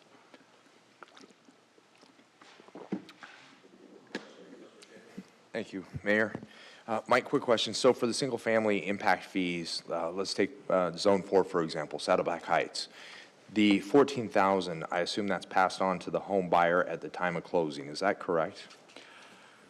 Mr. Mayor, Councilmember Schaefer, that's one of the debates that is out there, right? Because the fee is paid at the time of the permit being pulled to construct the house. So the home builder is incurring that cost. And so the home builders are going to come back and they're going to say, hey, if you make these fees too much, right, people, either we have to raise the price of house and people aren't going to buy. I think the counter, there's probably some validity inside of that. The counter to that is that the market sets the cost of the price of the house, and then the impact is inside of the gross margin for the home builder. The truth exists somewhere in the middle. Developers have a cost to go there. They sell the land to the home builder. They pick up what money they can. The home builder has a cost to build. The home buyer is going to, ultimately the home buyer pays it in some regard. So we need to be cognizant of these things as we go in. But for our community, we've established a level of service for each of these impact fee types. And if we want to maintain that same level of service, if we want the same amount of parks per acre, we want square footage of fire stations, we want this ratio of 2 or 3 for traffic. If we want to maintain that look and feel, then these are the incremental pass-throughs that go along with it. So I've heard from a few developers on impact fees specifically that were previously capped or depressed, if you will. Is that the case in your opinion? And why would that be the decision previously? Mr. Mayor, that's a good question. Yeah, I think, as I said, this is a political process, right? So we do the math in the background. We look at the growth projections. We look at the cost to build. We have Colin do the math. We come back and say, this is the maximum fee you can adopt, right? That's supportable. But there's an elected decision that you folks have to make. And when we come back in August, we'll present those. And you have the opportunity. Now, looking at the data, yes, it does indicate that there was a supportable fee, potentially more. Like on parks, you saw a different strategy. We've seen some of that on roads as well. So I do believe those numbers were there, but I think that's part of the process. We've seen that in other jurisdictions that are going through that now. This council will be afforded that opportunity again when we come back. As staff, I can tell you, this team behind us, and I haven't done a good enough job of thanking them. Anna Hudson has led this effort. She's done a fantastic job, but representatives from police and fire, development engineering, water, wastewater, parks have poured hours and hours and hours into this thing. So that way we can give you the most full and accurate information so you can apply the political process at the end to make the most informed decision possible. Awesome. Thank you. Brilliant. We've got 37 slides to go. We're going to combine them into one. Well, we don't have 37. I hope not. Please, no. We're going to break them into the utilities. Water resources, which is really acquiring raw water. Water, which is about the treatment and delivery of potable water. And then wastewater treatment, which is about sewer lines, treating the water and bringing it back out as reclaimed. So everything else up to this point has been incremental-based approach. These ones are plan-based approach because they're large buy-ins. You don't incrementally build a gallon at a time, you buy large projects, right? You'll also hear inside of this 2 service areas for water resources, off project, on project. That's a fancy way of saying you're on SRP water or CAP water. Here's the map. Majority of the city is off project or on CAP. We should just call it CAP and leave it at that. One of the methodologies that goes into this is calculating the water usage, and we look at a standard residential home using a 3/4 inch meter. Everything else is incrementally built out from there. So 1 inch meter, 2 inch meter, 3 inch meter, and the prices go up significantly. As you can see, the consumption over the last 4 years for a standard 3/4 inch residential meter has dropped from 102,000 gallons to 94,000 gallons. So for this study, we've chosen to use 94,000 gallons.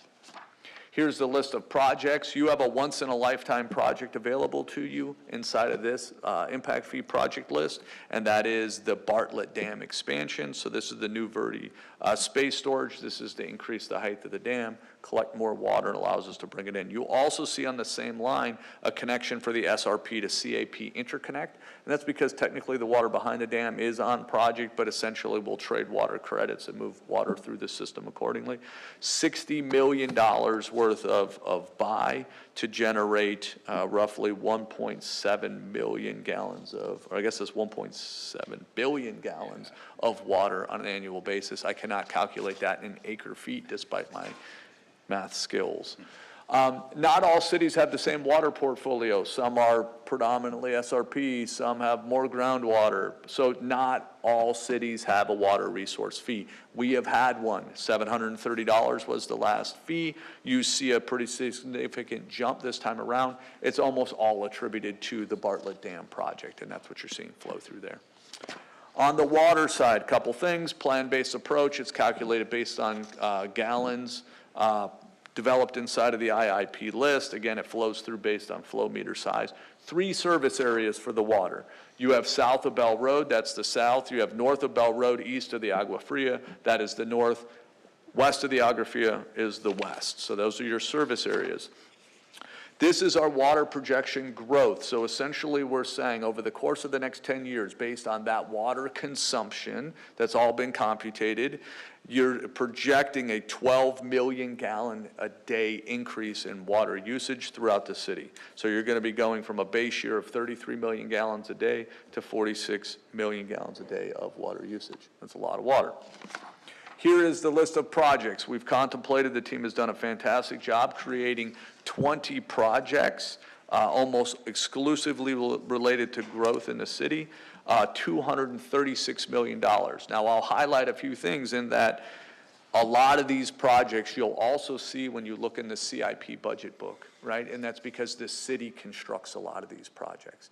So in some cases, developers do some. If it's community specific, they might be doing it. But a lot of these projects are conveying water throughout the system, booster pumps and different things to move water from point A to point B, water line upsizing and things like that. You'll see here, again, a comparison of the maximum supportable fees.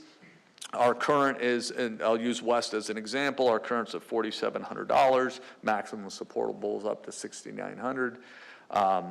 And in the north, you see an actual supportable as a reduction. So you've had a lot of growth. Already, a lot of these systems are already built in place, so you don't have that, and you see the maximum supportable on the south also dropping because a lot of this stuff has been built in those spaces. Okay. This is just a combination of water resources and water. I'll show another slide here in a minute as we add wastewater into it. So wastewater, again, is a plan-based approach based on cost per millions of gallons in the IIP. It's water meter base. There are 2 service areas, west and east.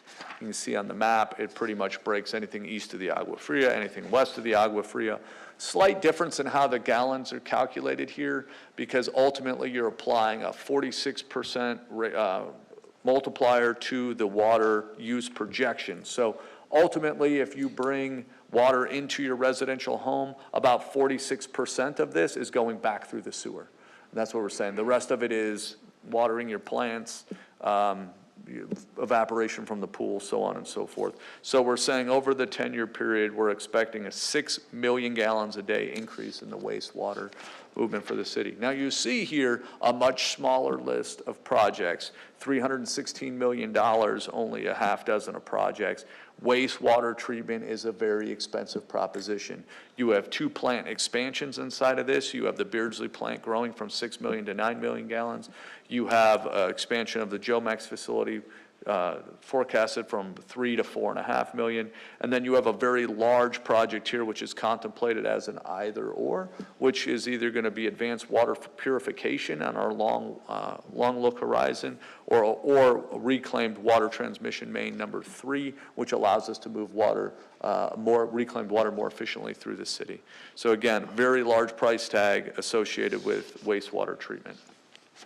Again, significant climb. Now, one thing where I expect to see a lot of movement when we show this back in August, comparative city to city, a lot of cities are seeing big increases in this same number. So where we're currently projecting an increase, say in the West, from 3.1 to 8.9 to $8,900, other cities will also move. I think there's an important thing to note specifically in the West here. The current Jomax expansion that's occurring is largely funded by Vistancia. So inside of their development agreement, there was a requirement for them to expand those utilities as part of theirs. Most of our other master plan community development agreements do not have those requirements. So Vistancia's building capacity, we're actually buying into their project, where in this case, we need the IIP funds to set the growth for the next phase. Couple of things I want to note here. So the previous, and I touched on this a second ago, previous development agreements did not include the requirements for developers to participate in the cost of water, wastewater treatment facilities. So as I just said, this specific one, Vistancia has built a lot of theirs. Their DA said that. I can tell you at least 3 of the other development agreements didn't have it. So you have 3 ways to get there. Some combination is the answer. You have debt, you have utility rates, or you have impact fees to cover the growth. And so for us, we see a heavy use of the impact fees because it's growth related versus spreading that debt or those utility rates universally across the city. This next slide just adds the 3 utilities together. Again, water resources, water, wastewater for a total. So in the West, if you're a single family home, the maximum supportable is $1,700. And you see a lot of the jurisdictions don't have water resources. If you look at the water and the wastewater, our numbers are not that different than other jurisdictions, but because we're seeing an increase in all of them and we have the water resource fee, you see us push to the top of the line. Okay, so when you add it all together, what does it mean? Wow, we're pretty good, 4 minutes ago. So this is the total. So you see police, parks, and fire, and roads, the non-utilities. Again, we're looking just using the Park Zone 4 as one, $14,000. You have the utilities for a standard residential meter of 3/4 inch. That would be $17,000. That adds together for, so ultimately, if you're building a new home in Saddleback, you would have a $31,000 impact fee, which is an increase from the old at $19,000. Now, I'll tell you, there's another jurisdiction tonight doing exactly what we're doing, only they're moving forward with their public hearing on fee ordinance. And their number for a single-family home in their community is not that different than this $31,000. So I think when we come back to actually get into the detail of the fee ordinance, you're going to see a push up of all jurisdictions, but we've got some work to do, as we've described, to make sure we're hearing from all stakeholders and feeding that in. And again, comparatively, this is how we look across the entire city. Across the greater Metro Phoenix area. This will, again, have updated data when we come back later in the summer. And I did just want to highlight, as we close up here, that these are all the local municipalities that have effective dates that are happening in this summertime. And then the fee categories. Not everybody has the same fee categories. Some have less, some have more, some have roads, some don't, some have different permutations. There's a couple in here with libraries. So there is variations, but we'll do our best when we come back for the land use in the IIP next month to talk about the very specific that you'll be, at least for the public hearing, and then adopting in June, and then coming back in August with the fee ordinance. And Mayor and Council, that concludes our presentation. Oh, I'm sorry, I got one more. They snuck one in. So just to remind you again, we're here at a study session today, public hearing on land use on the 7th, council adoption of that land use in June. If we need to, We might do another stakeholder meeting between June and August to see what we have. If we think the stakeholder community wants to engage, we may need to do another engagement with the council. I think we'll be slim on meetings, so we may have to figure that out. But if there's a need to come back and advise you before we walk into the public hearing on fee ordinances in August, we'll commit to do that, but we really need to spend some time working with the developers. And with that, we're available for any questions. Do you mind clicking back to items of note? Sorry, Councilman Schaefer, sorry, go ahead. Thank you, Mayor. Mike, I would like to take you up on the offer of the additional stakeholder meeting. I'm looking at the zones 2, 3, and 4 in the north, a $25,000 to $31,000 potential increase, because I know that's the max. I think it would be good if we did another stakeholder meeting. And then, quick question, we talked a lot about single-family homes tonight and the impact. What about businesses? How are these fees passed on to businesses? Is that only new businesses, or is that existing? So Mayor, Councilmember Schaefer, thanks for the question. We're open to do whatever. I mean, we spend a lot of time in this. We're more than happy to engage in any stakeholder engagements. Relative to businesses, each of these have their own nuances. So again, residential home, you have a 3/4 inch meter, but if you're building a bigger house, you have a 1 inch meter, you have a scaled out version. You're doing a large project where you're using 100,000 gallons, you maybe have a 4 inch meter, that increases, right? On the other fees, specifically non-utility fees, they're based on square footage.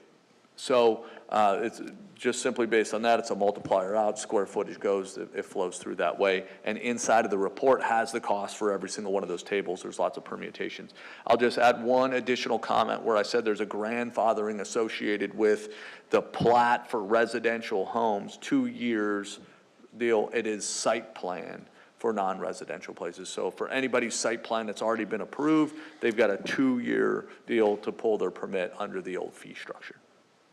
But just to clarify, Mike and Mayor and Council, so all of the new businesses, all the ones that don't have that approval yet, this new fee structure would apply to them. So it wouldn't apply to any, this is not a blanket fee that's going to apply to all existing businesses.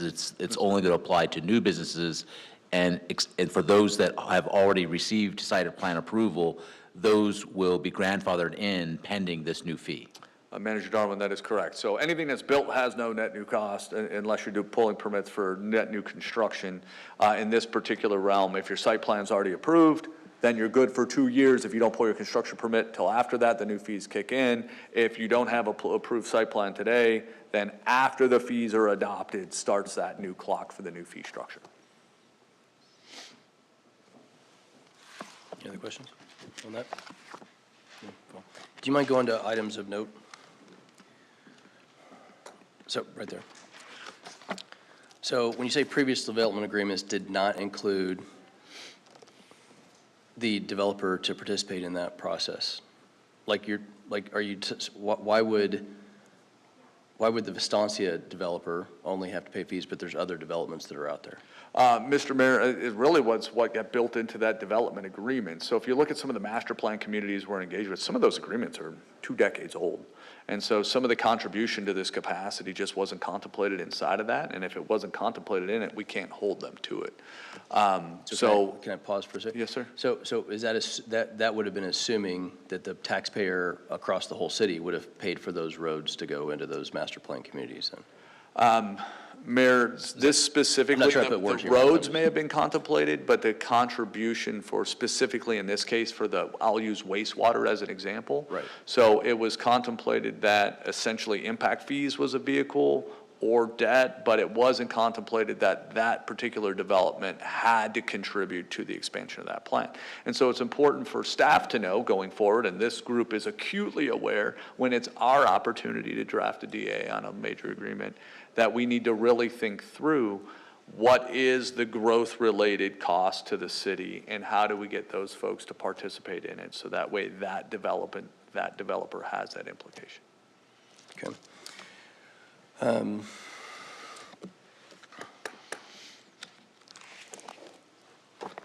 Since this is a recurring process, are there funds left over after you finish a project? Mr. Mayor, that's a very good question. So as we collect fees as we go on, inside of this calculation, and maybe I can grab a good example back 900 slides ago. Here's a good example. So in this particular one, which one am I even looking at here? Roadway. So this is the transportation fee. So essentially the roadway improvements, I'm looking at the small table on the left side. So essentially you have this roadway improvements and the cost per vehicle mile traveled that could be supported. You have this 19 cents to kick in to pay for Colin's report. And so that means a gross total is $516. So what happens is if there's a fund balance in this particular zone, we have to back that out. So you see a reduction of $61.92 because it says there's a fund balance. I can't go double charge. Right. So I think this is a great way of saying, look, people have been paying in. We're still going to construct these things. We back out the money that's already been collected, and the new fee, that supportable fee, is calculated after that's been backed out. Do you mind going to the total fees again? If anybody else has questions, please. It was 37 slides. Just kidding. Slide number 66. 66. All right, so based on the zone, the idea around this, because I think this is important, and correct me if, I'm not trying to put words in your mouth, so correct me if I'm incorrect. So in zone, let's say 4, let's just pick 4. So a single-family home, based on this, and obviously we have to adopt this and or change, do whatever we need to do here, but would be $31,000, essentially $31,000 on a single-family home. The developer sells the property, builder builds the home, that property gets built, and then that is the impact fee that's actually on that home, correct? When they pull permit. Mr. Mayor, yes, when they pull the permit, there would be an impact fee charge at the time of pulling the permit contemplated here at a maximum supportable of 31 versus the current 19,300. The reason I think this is important, and you guys may or may not think this, and other people that are watching this, I think it's important just from an educational standpoint for all of us. The key with this of having these zones is so Southern Peoria citizens or citizens from Zone 3 or Zone 2 or Zone 1, or in this case, Park Zone 0 in this here, is that they're actually not paying the same fees, and it's only on new construction from that standpoint, and they're paying for all of these services that are in that specific zone, whether it's new fire station, new police station, equipment that's in there, radio tower, all those different pieces, but also the parks that are in that specific area. So in Vistancia, as an example, the developer's building all these parks. That's why it was taken off the CIP in the first place, because it comes from impact fees. And I think that's important because I got a lot of questions over the last 2 weeks about our parks parity and why I kept hearing the word that we defunded parks. I don't know if you guys have heard that, but I've heard that a lot. And the issue is that this is the educational aspect of this is how those community parks are actually paid for in this process. Is that correct? Mr. Mayor, much like we had talked about the reimbursables inside of those development agreements, there's legally binding development agreements, say for a park, that says construct the park and you're reimbursed through impact fees. So essentially, this contemplates following exactly what's called out in those development agreements. Perfect. Thank you. Any other questions? It is 6:06. I'm sorry. No, it was Art. I asked a lot of questions, so I apologize. Mike's going to blame it on me anyway, so that's the way it always let's take 10 minutes. Is that good, Mr. Patena? That's good. Okay, 10 minutes is.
and City Council welcome you to the Peoria City Council meeting.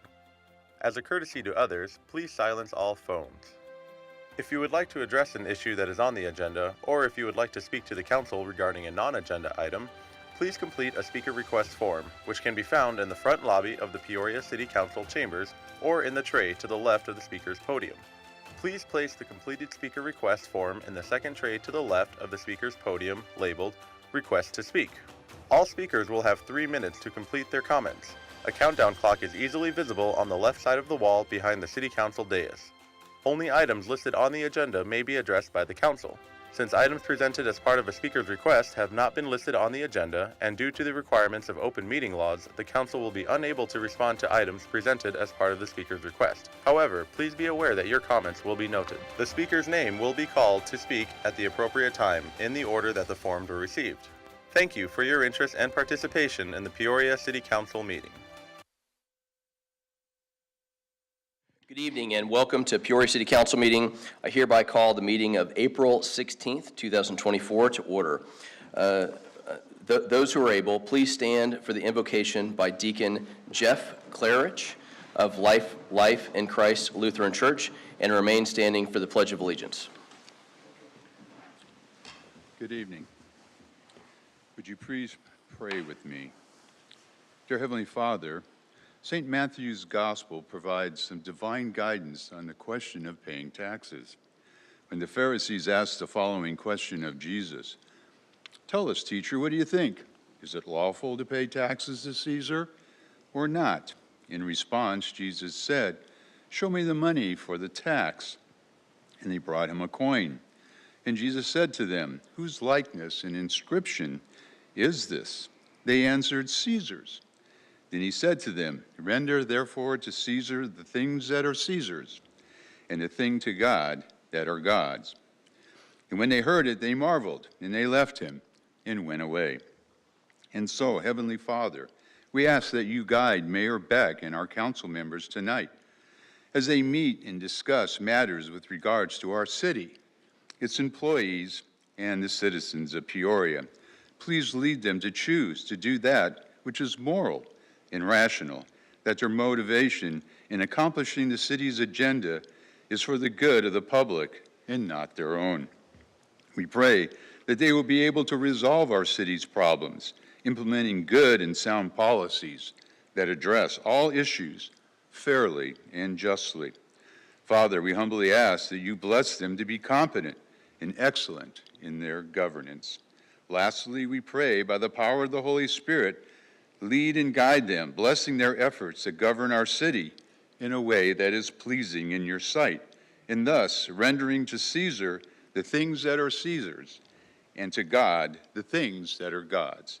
In Jesus' name we pray, amen.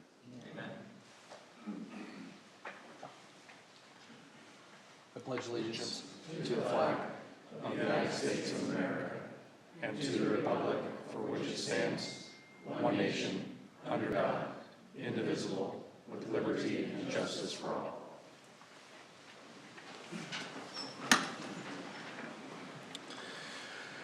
Will the clerk please call the roll?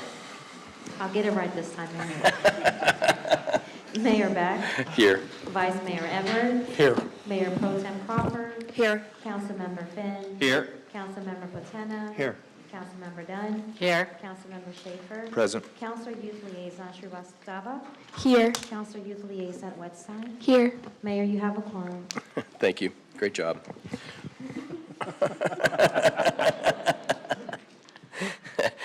If anyone would like to address the council about a matter, please submit a speaker request form, which can be found at the entrance of the room to the clerk at this time. We will now move to the consent agenda. All items listed on the consent agenda are routine in nature and will be enacted in one motion unless request for removal has been prior approval. I do not have a motion to approve, or do I have a motion do I have a motion to approve the consent agenda? So moved. Do I have a second? Second. Please vote.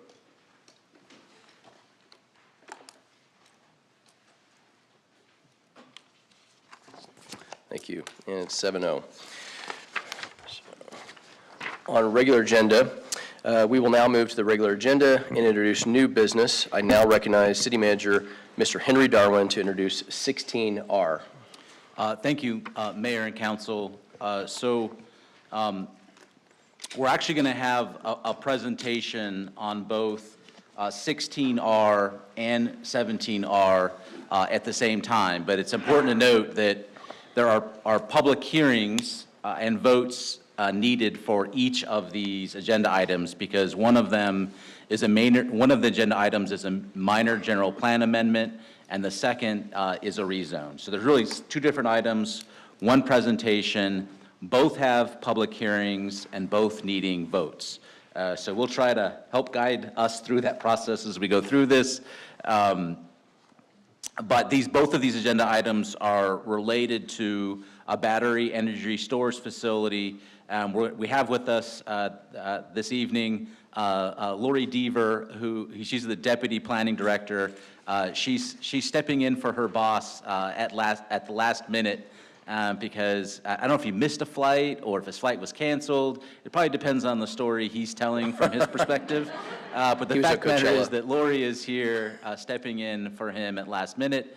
I've asked our fire chief, Gary Bernard, to be here as well to offer his thoughts on and the process that he was involved with as part of this recommendation that's being made to council because of the fire and safety concerns that are often associated with this type of facility. So thank you, Gary. So with that, Lori, I think we'll have you start. Thank you. Good evening. Thank you, City Manager Darwin, Mayor, City Council. Thank you for having me this evening.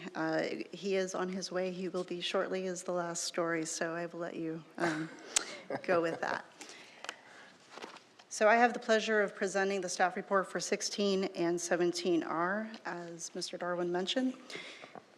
Getting right into it, the applicant is Rose Law Group on behalf of the Beehive Energy Storage, which is a subsidiary of EDF Renewables. They are seeking both a minor general plan and rezoning application this evening to facilitate the development and operation of a 250 megawatt battery energy storage system, or BESS for short. The site area is approximately Highway and Lake Pleasant Parkway, next to the APS Raceway substation, as you see on the screen. While the applicant is leasing the site, they will own, construct, and commission the project. The applicant has stated in their materials that they will own and operate the project for the entire planned operational lifespan of 20 to 25 years. More specifically, there are two requests before council this evening. We're going to do one presentation as mentioned and then ask for two separate actions at the end. 16R is a minor general plan amendment seeking to amend the future land use designation on the site for a combination of estate residential and park open space to a category that we call public use. 17R is on the regulatory side of things, and this is a proposed rezoning which seeks to modify the zoning from current general agricultural district, which is AG for short, to planned area development. So let's talk about the site in particular. Starting from Lake Pleasant Parkway and the Old Carefree Highway intersection, you'll see Karaoke gas station or the Shell gas station on the corner. To the south of that is the White Horse West restaurant. Old Carefree Highway is a two-lane city-maintained roadway that passes the former gliding school and the former Kenyon Raceway and extends to its terminus at Cowtown, which is slightly off the screen to the, just to the west of the Aquafria River. So the road crosses the Beardsley Canal, the Waddell Canal, and the Aquafria River just before reaching Cowtown. Currently, there are no utilities in the area. However, when they are available within close proximity, the project will be asked to make those connections as outlined within the enclosed ordinance. Contextually, the site is within a small pocket of private land surrounded by a vast area of public land, private and public land. The majority in blue that you see is Arizona State Trust land. This graphic shows a tighter view of the area in particular. Currently, Old Carefree is a paved asphalt facility that just ends past the Beardsley Canal to where it becomes unimproved. As part of this application, the applicant will be asked to pave about a half-mile beyond the Beardsley Canal to the project entry. From a historic perspective, it was not that long ago that the pavement ended before going across the Beardsley Canal. The permanent bridge was ultimately completed in 2016. So prior to that, folks traversed through maintenance roads in the area and crossed the MWD Bridge to get access to the other side. Those bridges are outlined in blue on the screen. Focusing more closely around the site, you'll see the APS Raceway substation to the north. To the east of the site is a 230 kV transmission line that runs southwest to northeast to the other substations, including West Wing near Happy Valley and the Loop 303. That transmission line provides approximately 700 feet of separation. Now the land surrounding the site, whether public or private, they are all zoned general agricultural or ag, which is traditionally used as a holding district until more specific development applications come along. Someday, when they are rezoned, there will be an opportunity to assess and determine what are the best uses surrounding the facility.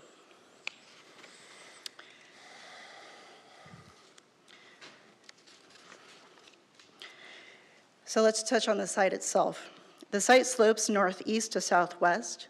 There is a small bluff in the northeast corner of the site, which will be protected by natural open space, and I'll touch on that in a few slides. There's also a minor drainage feature along the western edge of the site. Altogether, the areas hatched in red will be protected, and it is approximately 3.6 acres in size. Getting into what BESS is, let's dive into the proposed application.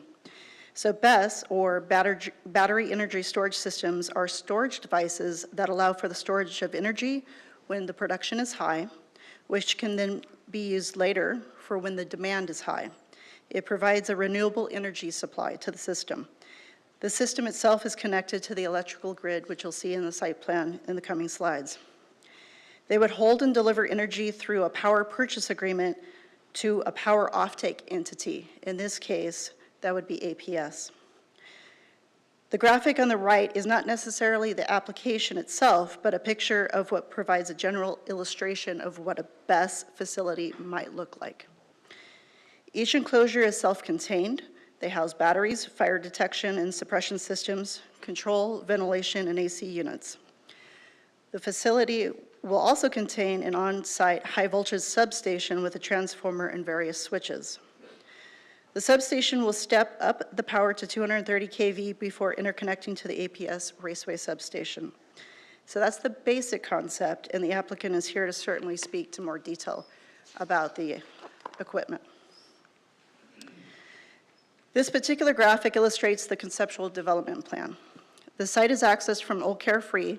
The purple line indicates the extent of the roadway, which will be paved. Again, that's about a half a mile to provide access to the site. It will be designed and constructed with an all-weather surface and capable of supporting 75,000 pounds. There are 2 points of access from the Old Carefree Highway.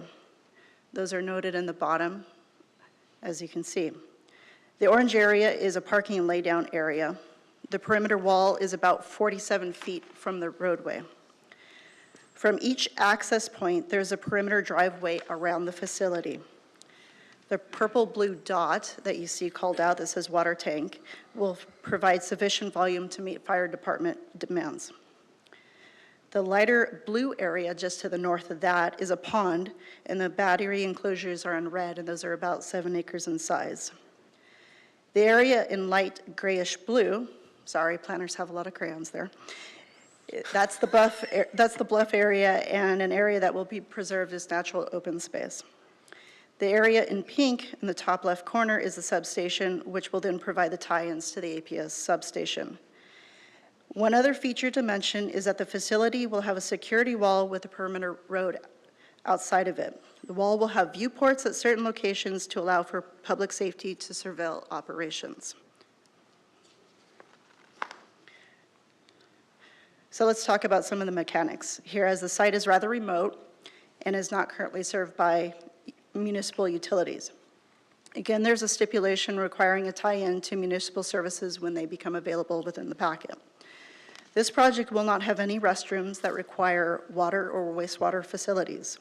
However, during construction activities, the applicant has contemplated either trucking in water or obtaining a non-potable cap water from the Waddell Canal. The latter would require an agreement with the city to obtain the legal right for temporary use of water supplies. The applicant would then install a temporary pipeline to transport the water to the site.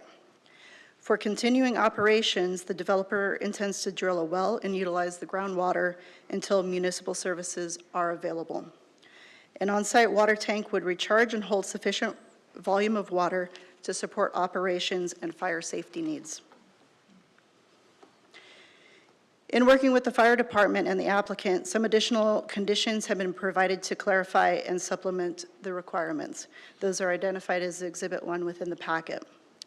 The facility will need to be designed and constructed with NFPA, or National Fire Prevention Association Code 855, which is the standard for energy storage systems.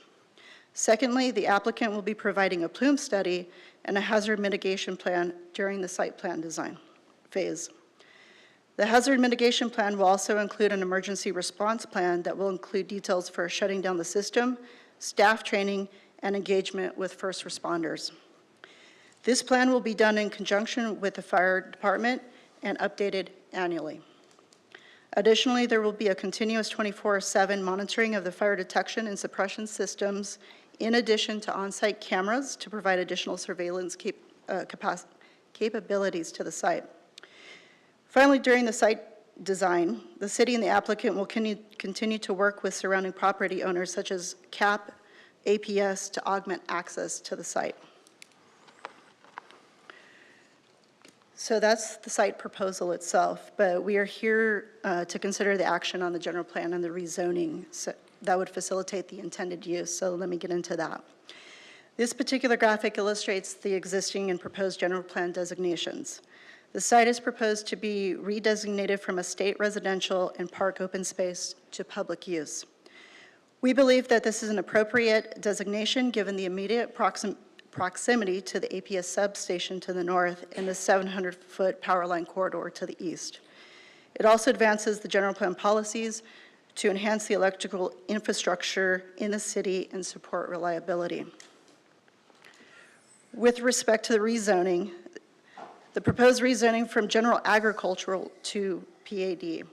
As you know, the PAD enables development standards to be tailored to the specific use and context. So in addition to our desert lands ordinance and our hillside ordinance, the PAD will also address various development standards so that the site is not only safe, but also the impact on the desert is minimized. In terms of public outreach, this is general plan and rezoning case, so notice of application and notice of hearing postcards were mailed out in accordance with statutory requirements. A legal ad was posted in the paper and the site was posted in accordance with city requirements. The neighborhood meeting was held on April 18th at the West Wing Elementary School last year. One nearby property and business owner was in attendance along with the council member and staff. The applicant provided details of the proposal. Planning and Zoning Commission held a hearing on March 21st of this year. No speakers were present in support or opposition to the case. And Commission voted 5-0 to recommend approval of both cases to City Council. In terms of support and opposition, to date, the city has not received any emails in opposition to the case. We did receive one letter of support from the adjacent business owner, Cowtown, which is in the packet. We also received one letter of no concern from the City of Surprise. In terms of staff's key findings, the proposal provides a context-appropriate continuation of existing public and utility serving uses. It advances the general plan policy for guidance pertaining to electrical infrastructure enhancements and reliability to serve the needs of the community. The proposed development standards limit the site intensity while ensuring compatibility and aesthetics. The proposal contemplates appropriate safeguards in the design and operating conditions to protect the public health, welfare, and safety. And lastly, the city has received a signed and notarized Prop 207 waiver. As identified, there would be two actions this evening. Both staff and the Planning and Zoning Commission are recommending adoption of Resolution 2024-25 for the General Plan Amendment. Staff and Planning and Zoning Commission is also recommending approval and adoption of Ordinance 2024-04, subject to the revised conditions 1 through 8 within Council's packet. With that, we'll take questions. Councilor Finn. Oh, I'm sorry, go ahead, Mayor. Councilor Finn. I don't think I hit request to speak. Oh, you were on there. Okay. Councilor Patena. Thank you, Mayor. So I suppose my question will be directed to the chief. So I know there's not much population in that area, but does this project pose any risk to our citizens and/or our air quality should there be a fire or an explosion? And as a city, do you think that we've done everything we can to minimize those risks? And finally, is fire prepared to deal with a catastrophic event like that with limited risk to our firefighters? That's a lot of questions. Mayor, Councilman Patena, we're very well versed in the battery stuff after the event that we had. We have a subject matter expert in my mind, which is Captain Clare, who's been all over the country with UL and the International Association of Firefighters doing testing. He's actually worked with Tesla, which he says is the best product out there at this time. They did have an event in Australia with the same pack, and Tesla went back and made some modifications to take care of that issue. So I think it's the best place for this right now. There's no life hazards, which is our biggest concern. And we're working well with the applicant and talking about things like access and water.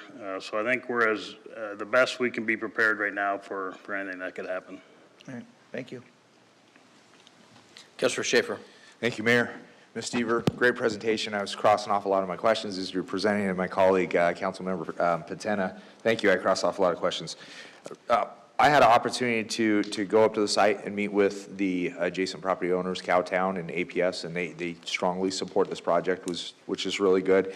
Chief, thank you for being here tonight. I really want to kind of echo Councilmember Patena's questions. It sounds like that fire supports this project. You've been involved in the planning and design of this project, and we feel like that this is a safe project. Is that correct, Chief? Mayor Beck, Councilman Schaefer, yes, we've been involved. It goes back over a year. We did a site visit with the applicant, and then over the last month and a half or so, we've met 3 times and talking about those things that I mentioned, the access and the water. And it looks like a really good process. I want to make sure you know this is not McMicken. This is a different battery storage system altogether. McMicken was pretty much a Conex box with the batteries inside where the firefighters had to make entry. This is totally different. It's all exterior, so if something happens, we're not going in anything, so that's a lot better. Thank you, Chief. And just one last comment to Beehive Energy. My understanding, you've been a really good partner with our fire department, and you've listened and implemented the recommendations, and I would just ask that that relationship continue because safety is a concern up there. So thank you, Mayor. I appreciate it. Councilor Finn. Thank you, Mayor. You mentioned Captain Clare, and I just wanted to let council know, public know. I did have a conversation with Captain Clare as well, and he has echoed what you've said in his support of this and the concerns that you so eloquently brought up, that he's very comfortable with it. So just thought I'd mention that. Yeah, Mayor Beck, Councilman Finn, we have a really good working relationship with the labor group, and Hunter and I are lock and step and pulling in the same direction on this. Thank you. We have 2 citizen comments, so if you don't mind just staying. Mr. Anthony, I'm sorry, Tony DeLippo? DeLippo, thank you.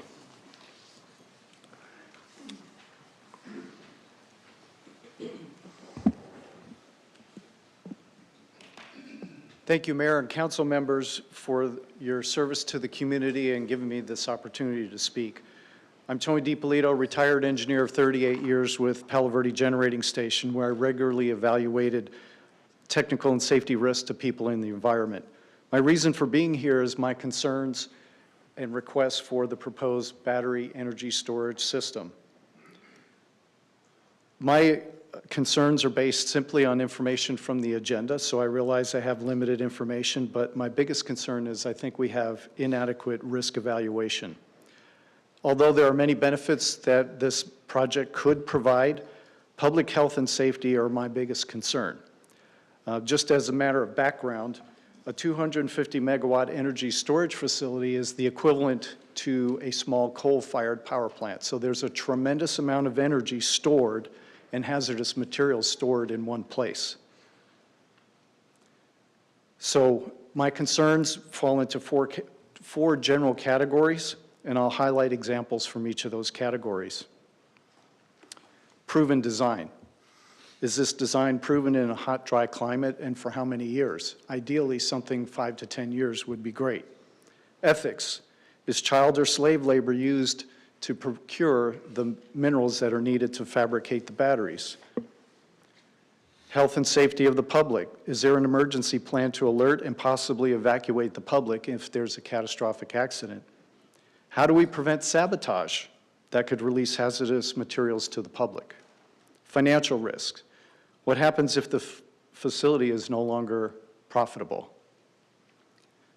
My conclusion, I ask, before approving this facility or any facility of this type or any size, obviously we need to consider the risks, and a lot of work has been done to do that. But I want to remember the 4 Peoria firefighters that were injured in McMicken, and I realize the technology is different. But as an engineer, I don't see much redundancy in the safety systems that are proposed.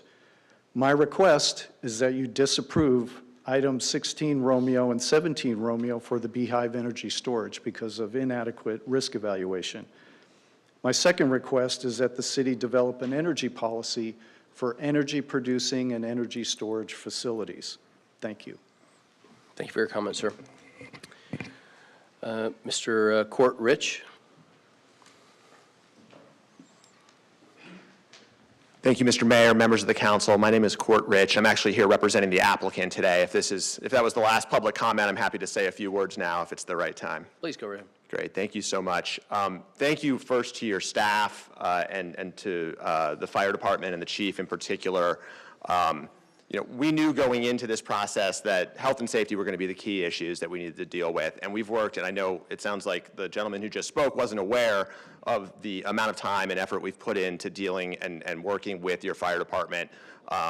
No fire department, perhaps literally in the country, knows more about these issues, and we take a lot of pride in the fact that we're able to work with them and put together a project that they could be supportive of. And we are committed, Councilman Schaefer, to continue to work with them. We know we don't have a project without their buy-in and their go-ahead going forward.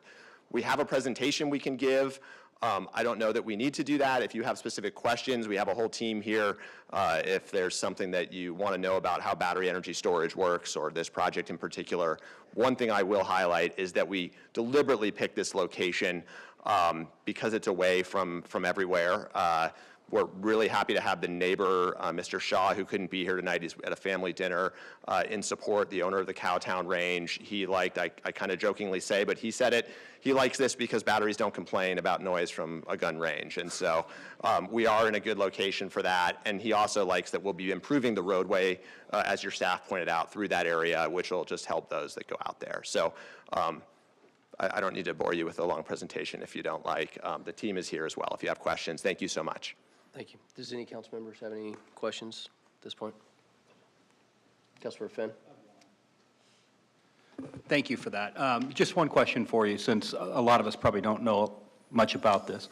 What would be I don't want to use the word common, what would be something that could happen with that location that could go wrong, that could cause a significant problem that the fire department would have to react to, public health, safety at risk? What would be something that could happen?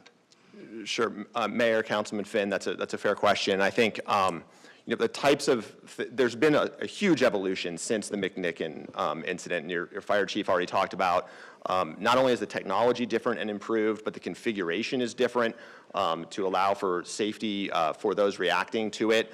And the situation that you would expect if anything went wrong, which is highly unlikely, would be a situation where something would overheat, and then the fire department would come and hopefully just watch it overheat, and then it would go out, and that would be it. And that's the design, and that's how it's supposed to work. There's no we need to go into something. There's no, putting folks in danger. The fire department, my understanding, is there mostly to make sure that nothing goes wrong around the site when that would occur. So that's the design, the progress of the design has really gotten a lot safer. In fact, the chief told me he's more concerned about, batteries in people's homes than this type of scenario. So, Thank you.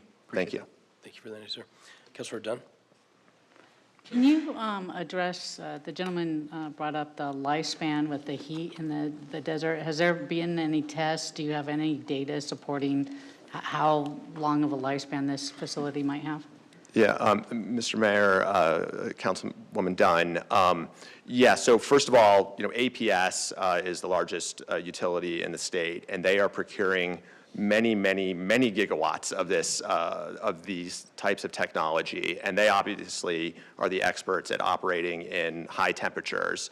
And so they have vetted all of these and understand that this is a technology that works in the desert and that they're actively procuring more and more of. It's not a new technology. Batteries have been around for a very long time. If you want a deeper dive on that, I can give you more information, but I can call upon one of the members of the team here. But these are all this technology is vetted and approved by national agencies that oversee this, from the electrical to the Underwriters Laboratory and those types of entities that facilitate this stuff. So we're confident that this technology is tested and ready for the desert. So I too contacted Captain Clare and spoke with him, and he was in support of this.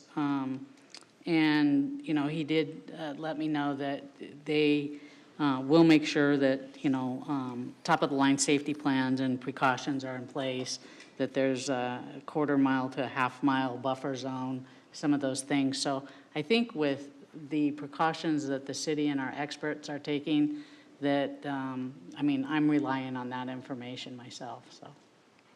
Thank you. So Yes, thank and you. we will continue to work with them and we have to do whatever they say. So we will continue to do that. Do you like hearing that? They have to do what you say. How often do you hear that?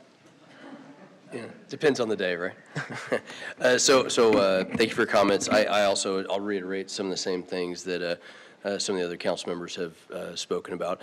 I did talk to Captain Clare about this. Chief and I have talked about this briefly as well. This is one of my concerns was entry. Did we have to enter? So having an open capability and being able to not have to enter, one of our firefighters not having to enter that, it being protected, but also my understanding from a battery technology and who's the battery expert in this group, just so we inform the public around something. Well, we have, depending on the issue you have, we have different folks. We have the project developer. Overheating, what happens when it overheats? Can you walk through the shutdown process of? Come on up.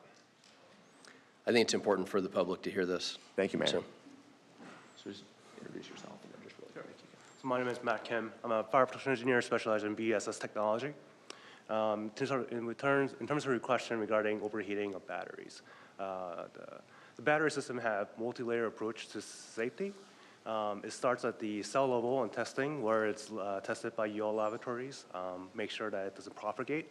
So what they do is when they intentionally overheat the batteries to make sure that it doesn't propagate in a laboratory scenario to a battery right next to it. So essentially, it's a passive protection measure. If that fails, the battery technology also has what's called a BMS system. This thing monitors the cell temperature, cell voltage, and sometimes humidity. So if anything goes wrong with that, it has the ability to isolate the actual battery itself, preventing any thermal runaway. With the Tesla system, it goes one step above. It also has a self-sacrificial cooling technology in there. If it senses overheating battery, it can force the cooling into that specific area, so overcool that overheating battery to bring the temperature down. If that fails, now there's another level. It starts off-gassing. Now the Tesla system has what is called a sparkler system, which is an explosion control system. It allows a safe failure of the system to prevent what's happening at McMicken, to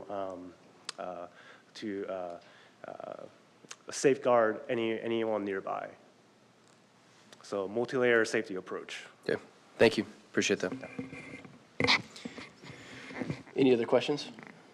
I think we're good. Thank you. Thank you. Just want to make sure everybody gets their questions answered. All right. Ready? Okay. All right, with that, we have a process that we have to go through here. So no other council members have questions. We have got the 2 speaker requests in this process. Hopefully their questions have been answered as well. Do we have any members of the public besides those that would like to speak on this topic? No? Okay, just to make sure. We will now close, this is going to sound weird, we'll now close the public hearing. Council, do I have a motion to approve the agenda item of 16R? Mayor, I move to approve agenda item 16R. Do I have a second? Second. Please vote on 16R.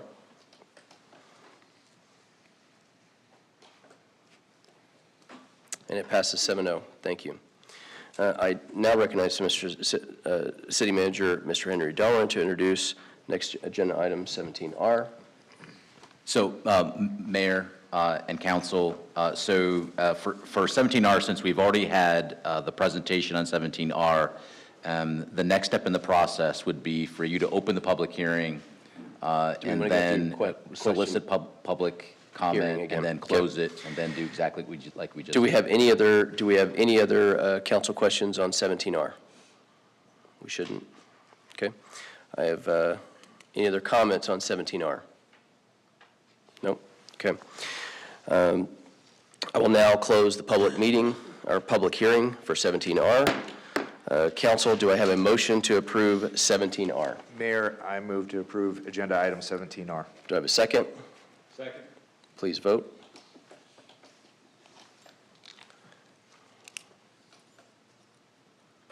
And it passes 7-0. Thank you. Thank you.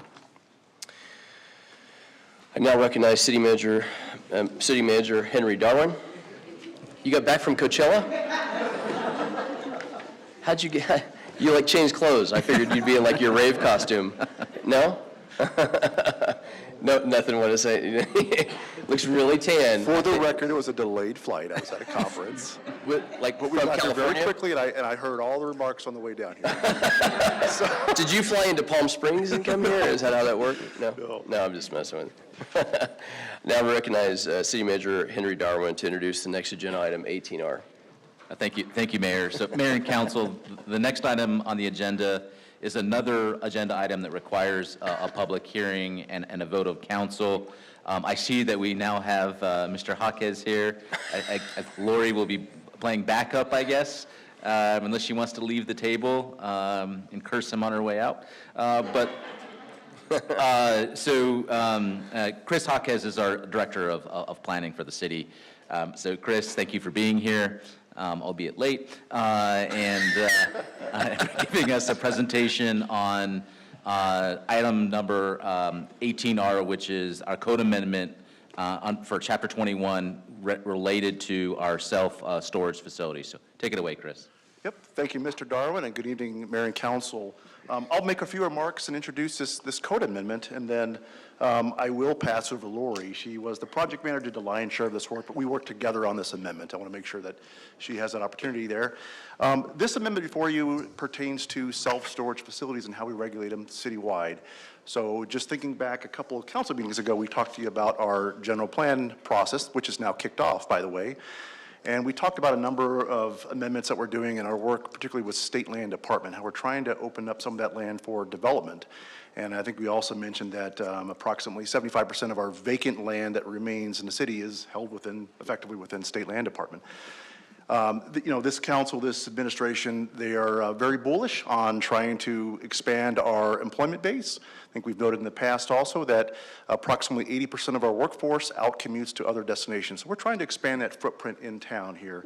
And so as we look at how do we aggressively pursue and locate new employment opportunities, we also want to make sure that development that is occurring is locating in the appropriate locations and isn't taking up land that perhaps is better intentioned or better located for other types of businesses out there. Now, we're going to talk about self-storage facilities tonight. I just want to recognize that one of the things that Lori will point out to you is that we have 32 facilities citywide. We have 3 that are active right now. And then when you look at about a mile outside the city, we have about 47 facilities. Now, this amendment is not about prohibiting self-storage facilities. We understand that they're part of our community. As the community grows, we're going to have new facilities.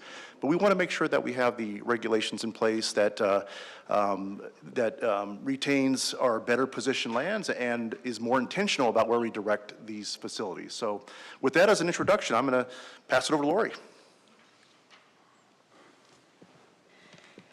Thank you, Chris.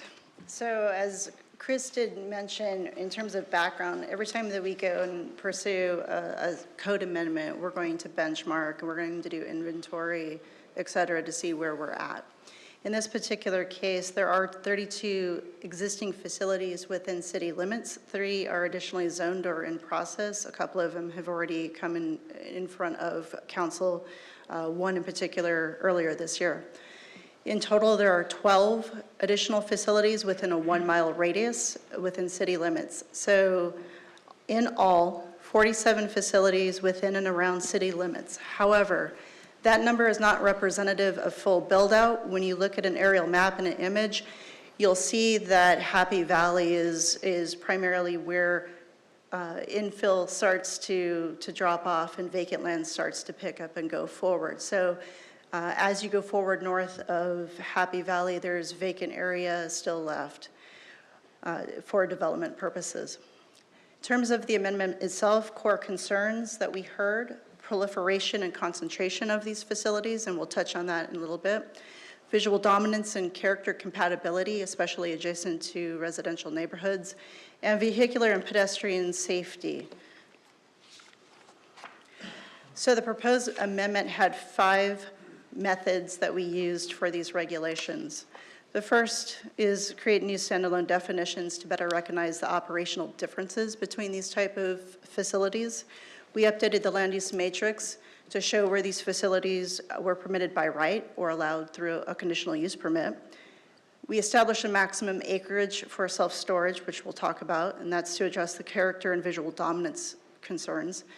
We modified the location siting requirements, which I'll get into more here shortly, and we established updated operational limitations to address typical neighborhood concerns that we've heard throughout the years. In terms of definitions, there are new definitions for self-storage and boat, RV, and trailer to recognize character and operational differences, as I talked about. When we were going through this code amendment, there was an evolution in the conversation. Originally, we had proposed multiple definitions. I think we just got too smart, and the industry reminded us that these are hybrid facilities across. So in collaboration with the industry representatives, there is now one combined self-storage, indoor, and drive-up definition and classification to address all of those type of facilities. We removed and clarified RV and boat reference from an outdoor storage definition that was a carryover from years past. And we better defined that through the boat, recreation vehicle, and storage definition. What does this mean? Overall, the definitions are more in line with industry nomenclature, and it better describes the uses in question, and it reduces conflict within the code. So in terms of what you see on the screen is a shortened version of the land use matrix. What you see on the top line is the existing conditions in the zoning districts where these facilities are allowed or conditionally permitted today. There are some differences, and we were talking through these with the industry, and we made modifications to address some of their concerns, and we identified where these were most appropriate. Key differences, I'll notate, are C4 and C5. C4 is traditionally within the Bell Road corridor or Grand Avenue. C5 is along in the same. These are now permitted, except for if they are within 200 feet of a residential district. That allows us to have these go through a conditional use permit process to address residential concerns on a site-specific basis. Same thing with light industrial and the I-1 district as well. You'll notice that we took this out of business park. This was because it's a specialty district, more geared with office headquarters, and we felt that reservation for those type of uses more appropriate than self-storage and boat and RV, which has a more linear presence. So all in all, with these changes, there were no objections from the industry representative to what you see on the screen. In terms of the proposed siting methodology, as we were talking through to address some of the residents' concerns that we have heard, the industry agreed to and the city agreed with proposing a maximum 5 acres for self-storage indoor and drive-up facilities. So you will see that within the code. Where we did not have consensus on are the 2 items in the box. But before I get there, let me take a step back. In terms of access for these particular sites, they are limited to arterial and collector streets. So what does that mean? Prohibited access from Grand Avenue or Lake Pleasant Parkway. These facilities cannot access limited parkways such as those. We're looking for arterial and collector street designations. For the 1 mile separation between facilities, let me touch on that now. What you see on the screen is a spatial analysis. As we were doing our benchmarking, we actually put pen to paper, so to speak, and inventoried where these sites fell within the city. What you have in particular is a portion of Palo Verde, Pine, and Acacia District. What we found is we were looking through the inventory throughout the city. In more mature areas, the spacing was less than a half a mile between facilities. The newer facilities were about a half to 1 mile in spacing.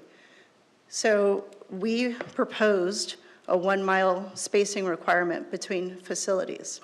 The industry asked to remove this requirement. We thought it would be appropriate. It is within the trade mile radius for this industry, which is 1, 3, and 5 miles.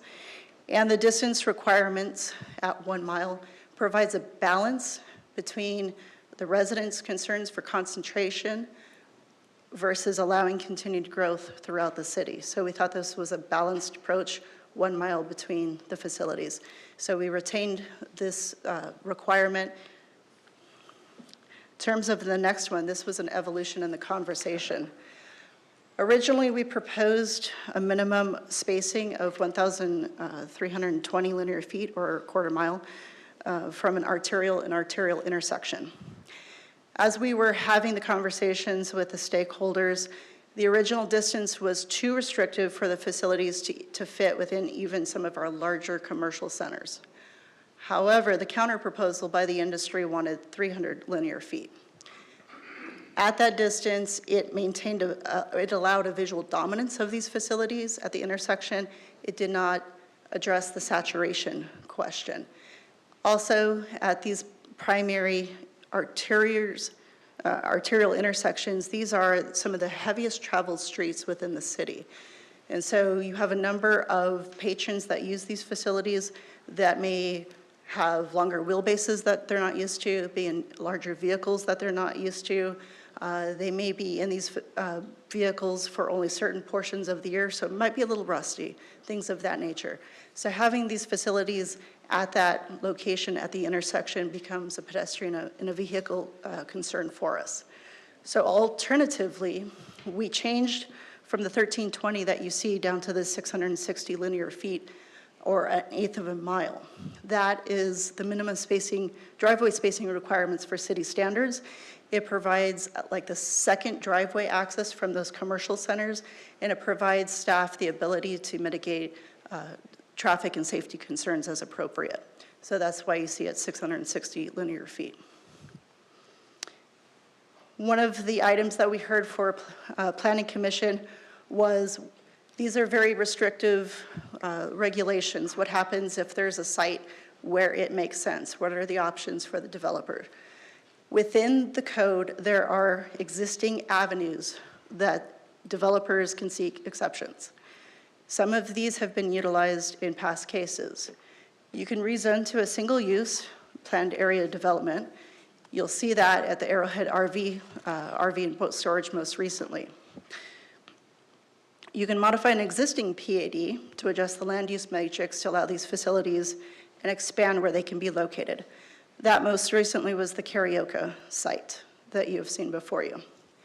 In certain instances, you can request a variance to reduce or modify the spacing requirements for a specific location. We have used that when it makes sense, if there's an intervening hillside location, if there's a major thoroughfare between those two. So if you wanted to reduce down the mile separation, you can. If you wanted to look at a slightly different intersection spacing, you can. So we're addressing things on a site-specific case based on the application before us. So all options currently exist within the zoning ordinance and would continue going forward should the code amendment be adopted. One other provision in the ordinance before you this evening is that active development cases will be exempt from the proposed regulations. They're going through the process. We're going to respect that. They would maintain existing regulations as they are today. So in summary, the code modifications are reasonable and balanced. It ensures remaining land use is better safeguarded for higher job-generating employers. It retains measured growth opportunity for the industry, given its ancillary impact on small businesses. We had a number of outreach touch points, as you can see on the screen. Starting off with January 11th, we sent an e-blast to all folks that have submitted an application within 2 years. January 16th, we submitted an announcement in Economic Development's Business Briefs e-newsletter. That was their third highest read or open that they've had in the past, with over 50% on that one. We did a virtual open house attended by the industry stakeholders on the 25th. We presented our first study session to Planning and Zoning Commission on the 1st. They asked us to go back one more time, hear the concerns from the industry group, see if there were areas of opportunity where there was collaboration and agreement on. That, as I noted earlier, resulted in some of the changes that you see. That meeting was held on the 13th. Final study session went back on March 7th. We noticed the text amendment according to the zoning ordinance, and in total, we've received 6 letters of support from residents, 6 letters of opposition from industry representatives. The item went before the March 21st, 2024 Planning Commission. No speakers were in support or opposition to the case, and the commission voted 4-0 to recommend approval to City Council. Key findings: this is consistent with the general plan goals and policies and Council's economic focus area. The definitions are in line with the industry nomenclature and reduces conflict areas within the code. It maintains a better balance between meeting the city's concerns regarding proliferation and the industry's desire for growth. The existing avenues for exceptions remain unchanged and allow developers to seek exceptions when appropriate and compatible with the surrounding area. As with any code amendment, these are the possible council actions. Both staff and the Planning and Zoning Commission are recommending to adopt Ordinance 2024-05 as shown in Exhibit 1. And we'll take any questions you may have. No questions? Any questions from the public? All right. With that, council, do I have any further discussion? No. Do I have a motion for Mayor, ATR? could you close the hearing first, please? Oh, I'm sorry. Yes. You're right. I apologize. It's all good. That's the hearing process. I'm going to close the hearing. Do I have any other questions out in the public? It's a whole other process for this. Do I have a motion to pass 18R? Mayor, I move to approve agenda item 18R. Do I have a motion, or do I have a second? Second. Please vote.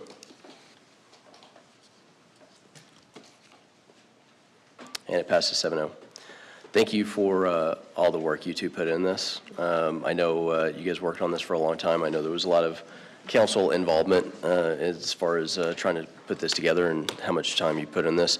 And I really appreciate you coming back from Coachella. I do, and I probably owe Lori lunch, so we'll work on that.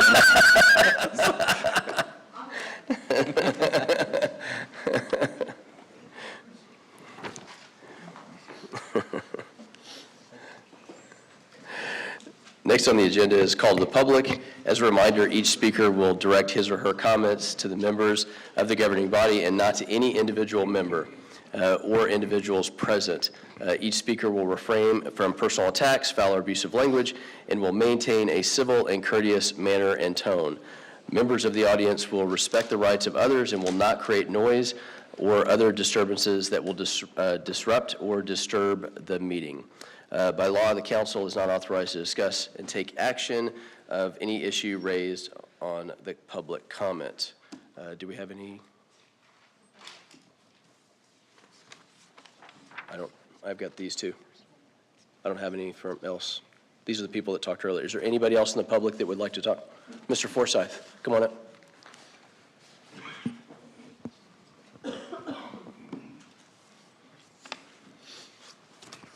Thank you. Quote, "It's easier to fool people than to convince them that they have been fooled." Mark Twain. Elected representatives of the people. I am John Forsyth. I live in the Mesquite District. Last time I was here, I quoted Thomas Jefferson. "No government should be without critics, for if its intentions are good, it has nothing to fear from criticism." Well, I was shut down after that. So apparently this government does have some problems. I've made a comment that I don't believe the Peoria government is a representational democracy, a republic in the past. Mr. Beck, you told me to speak the truth and to move on. It's a direct quote. Well, I'm an educated man, so I looked up truth. Truth is the body of real things, events, and facts. Apparently you're a religious man, so I looked up biblical truth. In Scripture, truth is characterized by both qualitative and quantitative aspects. In the historical narratives of the Old Testament, truth is identified with personal veracity and historical factuality. Well, I watched the 4-hour budget meeting last time. So let's talk about some truths. The helicopter is already over budget. We budgetized a lot more than what the public was told. I mean, that's going to make a bow tie spin, and that's a quote from you, Mr. Mayor. Please don't address the mayor directly. Okay. That's going to make a bow tie spin. So either the accountants were lied to or the people were lied to. And now the city's required a tank. So we got a helicopter and a tank. I guess that's for members of the public like me that speak up about what's going on in my city. The airport. I was passing around a petition recently in West Wing. The airport was 100% opposed.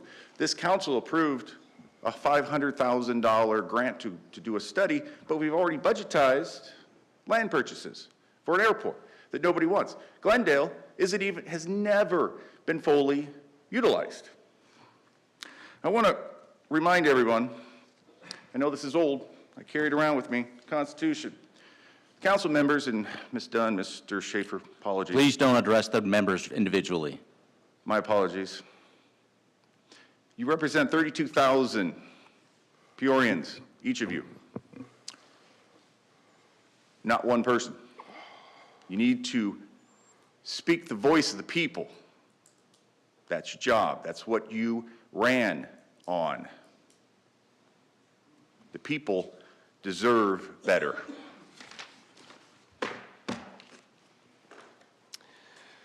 Thank you for your opinion, sir. Report from the city manager. My turn to speak? It is. Thank you, Mr. Mayor.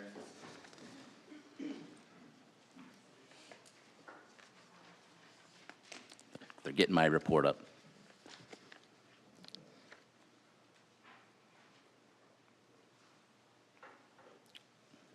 My advance doesn't seem to work, so I'm going to ask you for your assistance. So you can advance to the first slide, please. Thank you. So, Mr. Mayor and Council, the city hosted the Surface Mount Technology Association on Tuesday, March 26th. We had over 70 electronics industry leaders attending, with presentations focusing on transitioning to ultra-high-density interconnect chip manufacturing. Mayor Beck offered opening remarks, highlighting Arizona's significance in the electronics industry, citing Amcor's $20 billion expansion plan near the TSMC site. Next slide. So we've heard from a lot of our residents about questions and concerns they have about the American Leadership Academy, or ALA, K-12 charter school, planned for 5 North in the Vastancia area.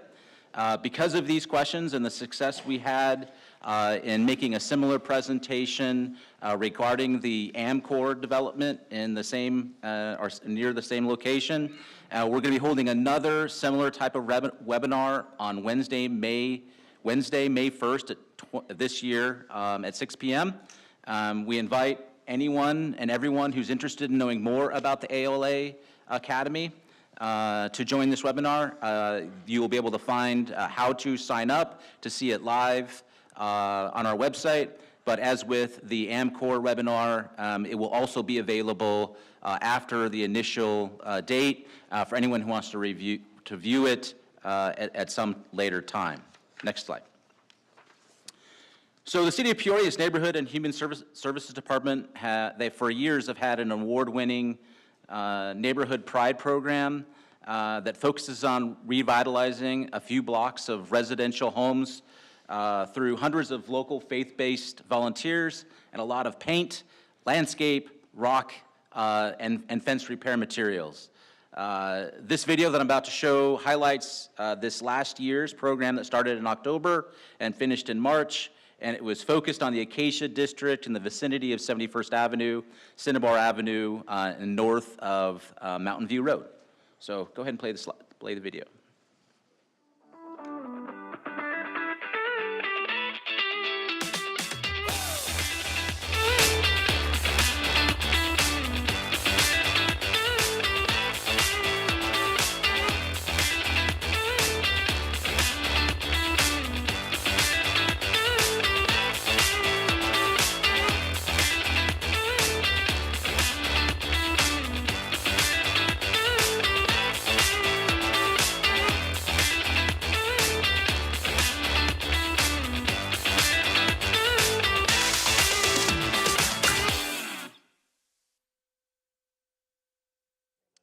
And lastly, but certainly not of least importance, I'd like to call the council's attention and the public's attention to the fact that the City of Peoria has been voted as the best place to work in the West Valley for 2024. It's the second year in a row that we have received this prestigious honor.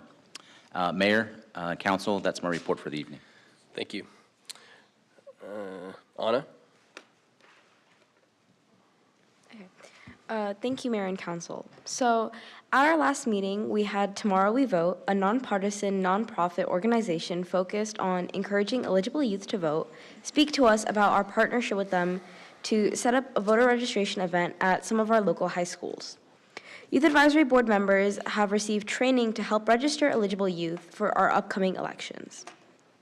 And with this, our Youth Advisory Board has organized youth focus groups to help connect with our younger community to discuss ideas that make our city better for our youth.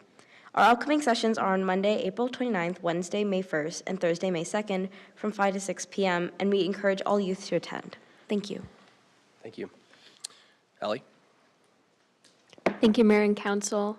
On the topic of voting, at our last meeting, there was a presentation led by City Clerk Agnes Goodwin to provide the importance of voting as well as the history and role and responsibilities as a city clerk, and it was an excellent presentation. We also talked about our sneaker drive coming up, partnered with Got Sneakers. All money that is made for this drive goes to Heart Pantry, which will help at-risk teens. Donations can be dropped off at the libraries, rec center, and AMPM program facilities, and donations are due by June 15th. Thank you. Thank you. All right, so report from the mayor. So we, over the last, do we have a video? Oh, we have a State of the City recap. Cool. Didn't know we had this slide, so this is even better. So we have done, we've talked to over 800 citizens across the city in person over the State of the City. Our initial State of the City that we had, which was 2 Wednesdays ago, we had over 400 people at the State of the City. It was, by all accounts, it was an amazing event. We were really able to highlight a lot of the things that we've done over the course of this last year, and really be able to take some positive movements forward. After that, what we did is we went to different communities like West Wing, the community center down here, and then as of this last Friday, we went to Trilogy, where we had 200 and, I'm looking for my chief of staff, 210 people, something like that, in the event. He's in the back. There you go. Thumbs up on that one. So 210 people in the event, where we were able to take questions. We had multiple questions on all sorts of things, everything from water infrastructure to road infrastructure to development, and kind of what our future plans are for the city, and really kind of go down that path. City resources for residents wishing to learn more around that. For residents wishing to learn more, we'll have on all these different projects, we will have on the Peoria's website, we will have publicly posted Air Park FAQs, Paloma Park FAQs, a full webinar by Deputy City Manager Mike Faust answering all the AMCOR questions, assuming we will put the same thing when it comes to ALA up there as well, and other future videos that we put up there. One of the things that we will also do is at the end of this, what we kind of concluded is we will try to do the same thing at least one other time a year minimum. Our goal is to try to get out in the community, be able to over-communicate a lot of these things, and actually go to a lot of the community centers and be able to have open meetings. And more importantly, like as you know, I know a lot of the council members like to do, we'll answer all the questions that you have. The goal is to try to stay as long as we can. I know we had like an hour and a half slated. I think one of them we took 2.5 hours, and we tried to answer every single question of every single person that was there. Lastly, I wanted to share an email I received from a resident this week.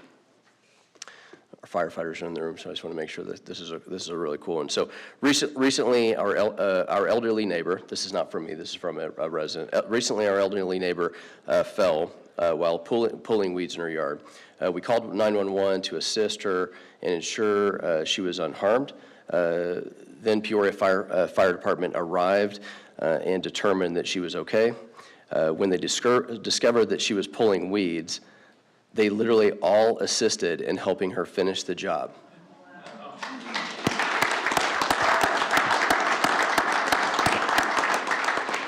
Chiefs, have you heard about this at all?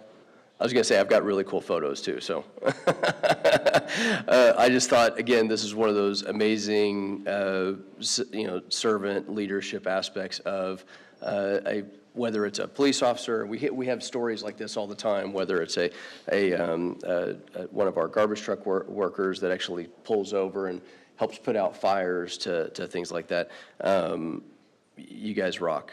I've said it hopefully, and every city employee got this, and I'm not saying this to residents as much as I'm saying this to employees, but during the State of the City, my goal was to show off our capability of what we've achieved this last year. And I hope that we achieved that, and I hope that you are proud of what that achievement is, because you certainly should be. You guys absolutely, totally took the cake this last year, and we're expecting even bigger things this next year. So we really appreciate everybody's hard work and continued. This is just the vision, votes, direction. You all are the ones that actually make it happen. You really are. And it's incredible to actually watch people not only step up, but develop, and a lot of people having fun doing it, which is even better. So we really love the culture. So, and I love all the smiles. So that's the best part. This is just one last example in this story from this neighbor of how our servants across the actual city take care of, and I'm going to say this, not our citizens, our neighbors. A lot of people live here. Our job should be try to show grace towards each other, but also take care of our neighbors. That does not mean, I'm going to repeat this, and I've said this a lot of times, people have heard this over and over again, that does not mean that any full life is a straight line. It does not mean that any city is a straight line. You've heard tonight some of the topics on how previous city planning and funding around different topics have been put in when it comes to fees and things like that when we're in the study session. Our goal is to create a level of fairness, equitability, and making sure that taxpayers get their money's worth, but we're also making sure that the entire city flourishes, not just one area or another. And more importantly, when it comes to, I want to see families home. Chris talked about it again tonight. Lori was going to say it, but Chris stole the line, right? 85% of our citizens leave the city to work somewhere else. We have to change that, right? We need our parents home. We need our neighbors home. We need them spending as much time in the local community with their kids and being able to pour into their community as much as they do on the road, spending hundreds of hours a year traveling somewhere else. So when it comes to economic development and infrastructure and public safety, this team is putting it together, and it's absolutely lights out. I'm extremely proud of you guys. So thank you. And with that, we're adjourned.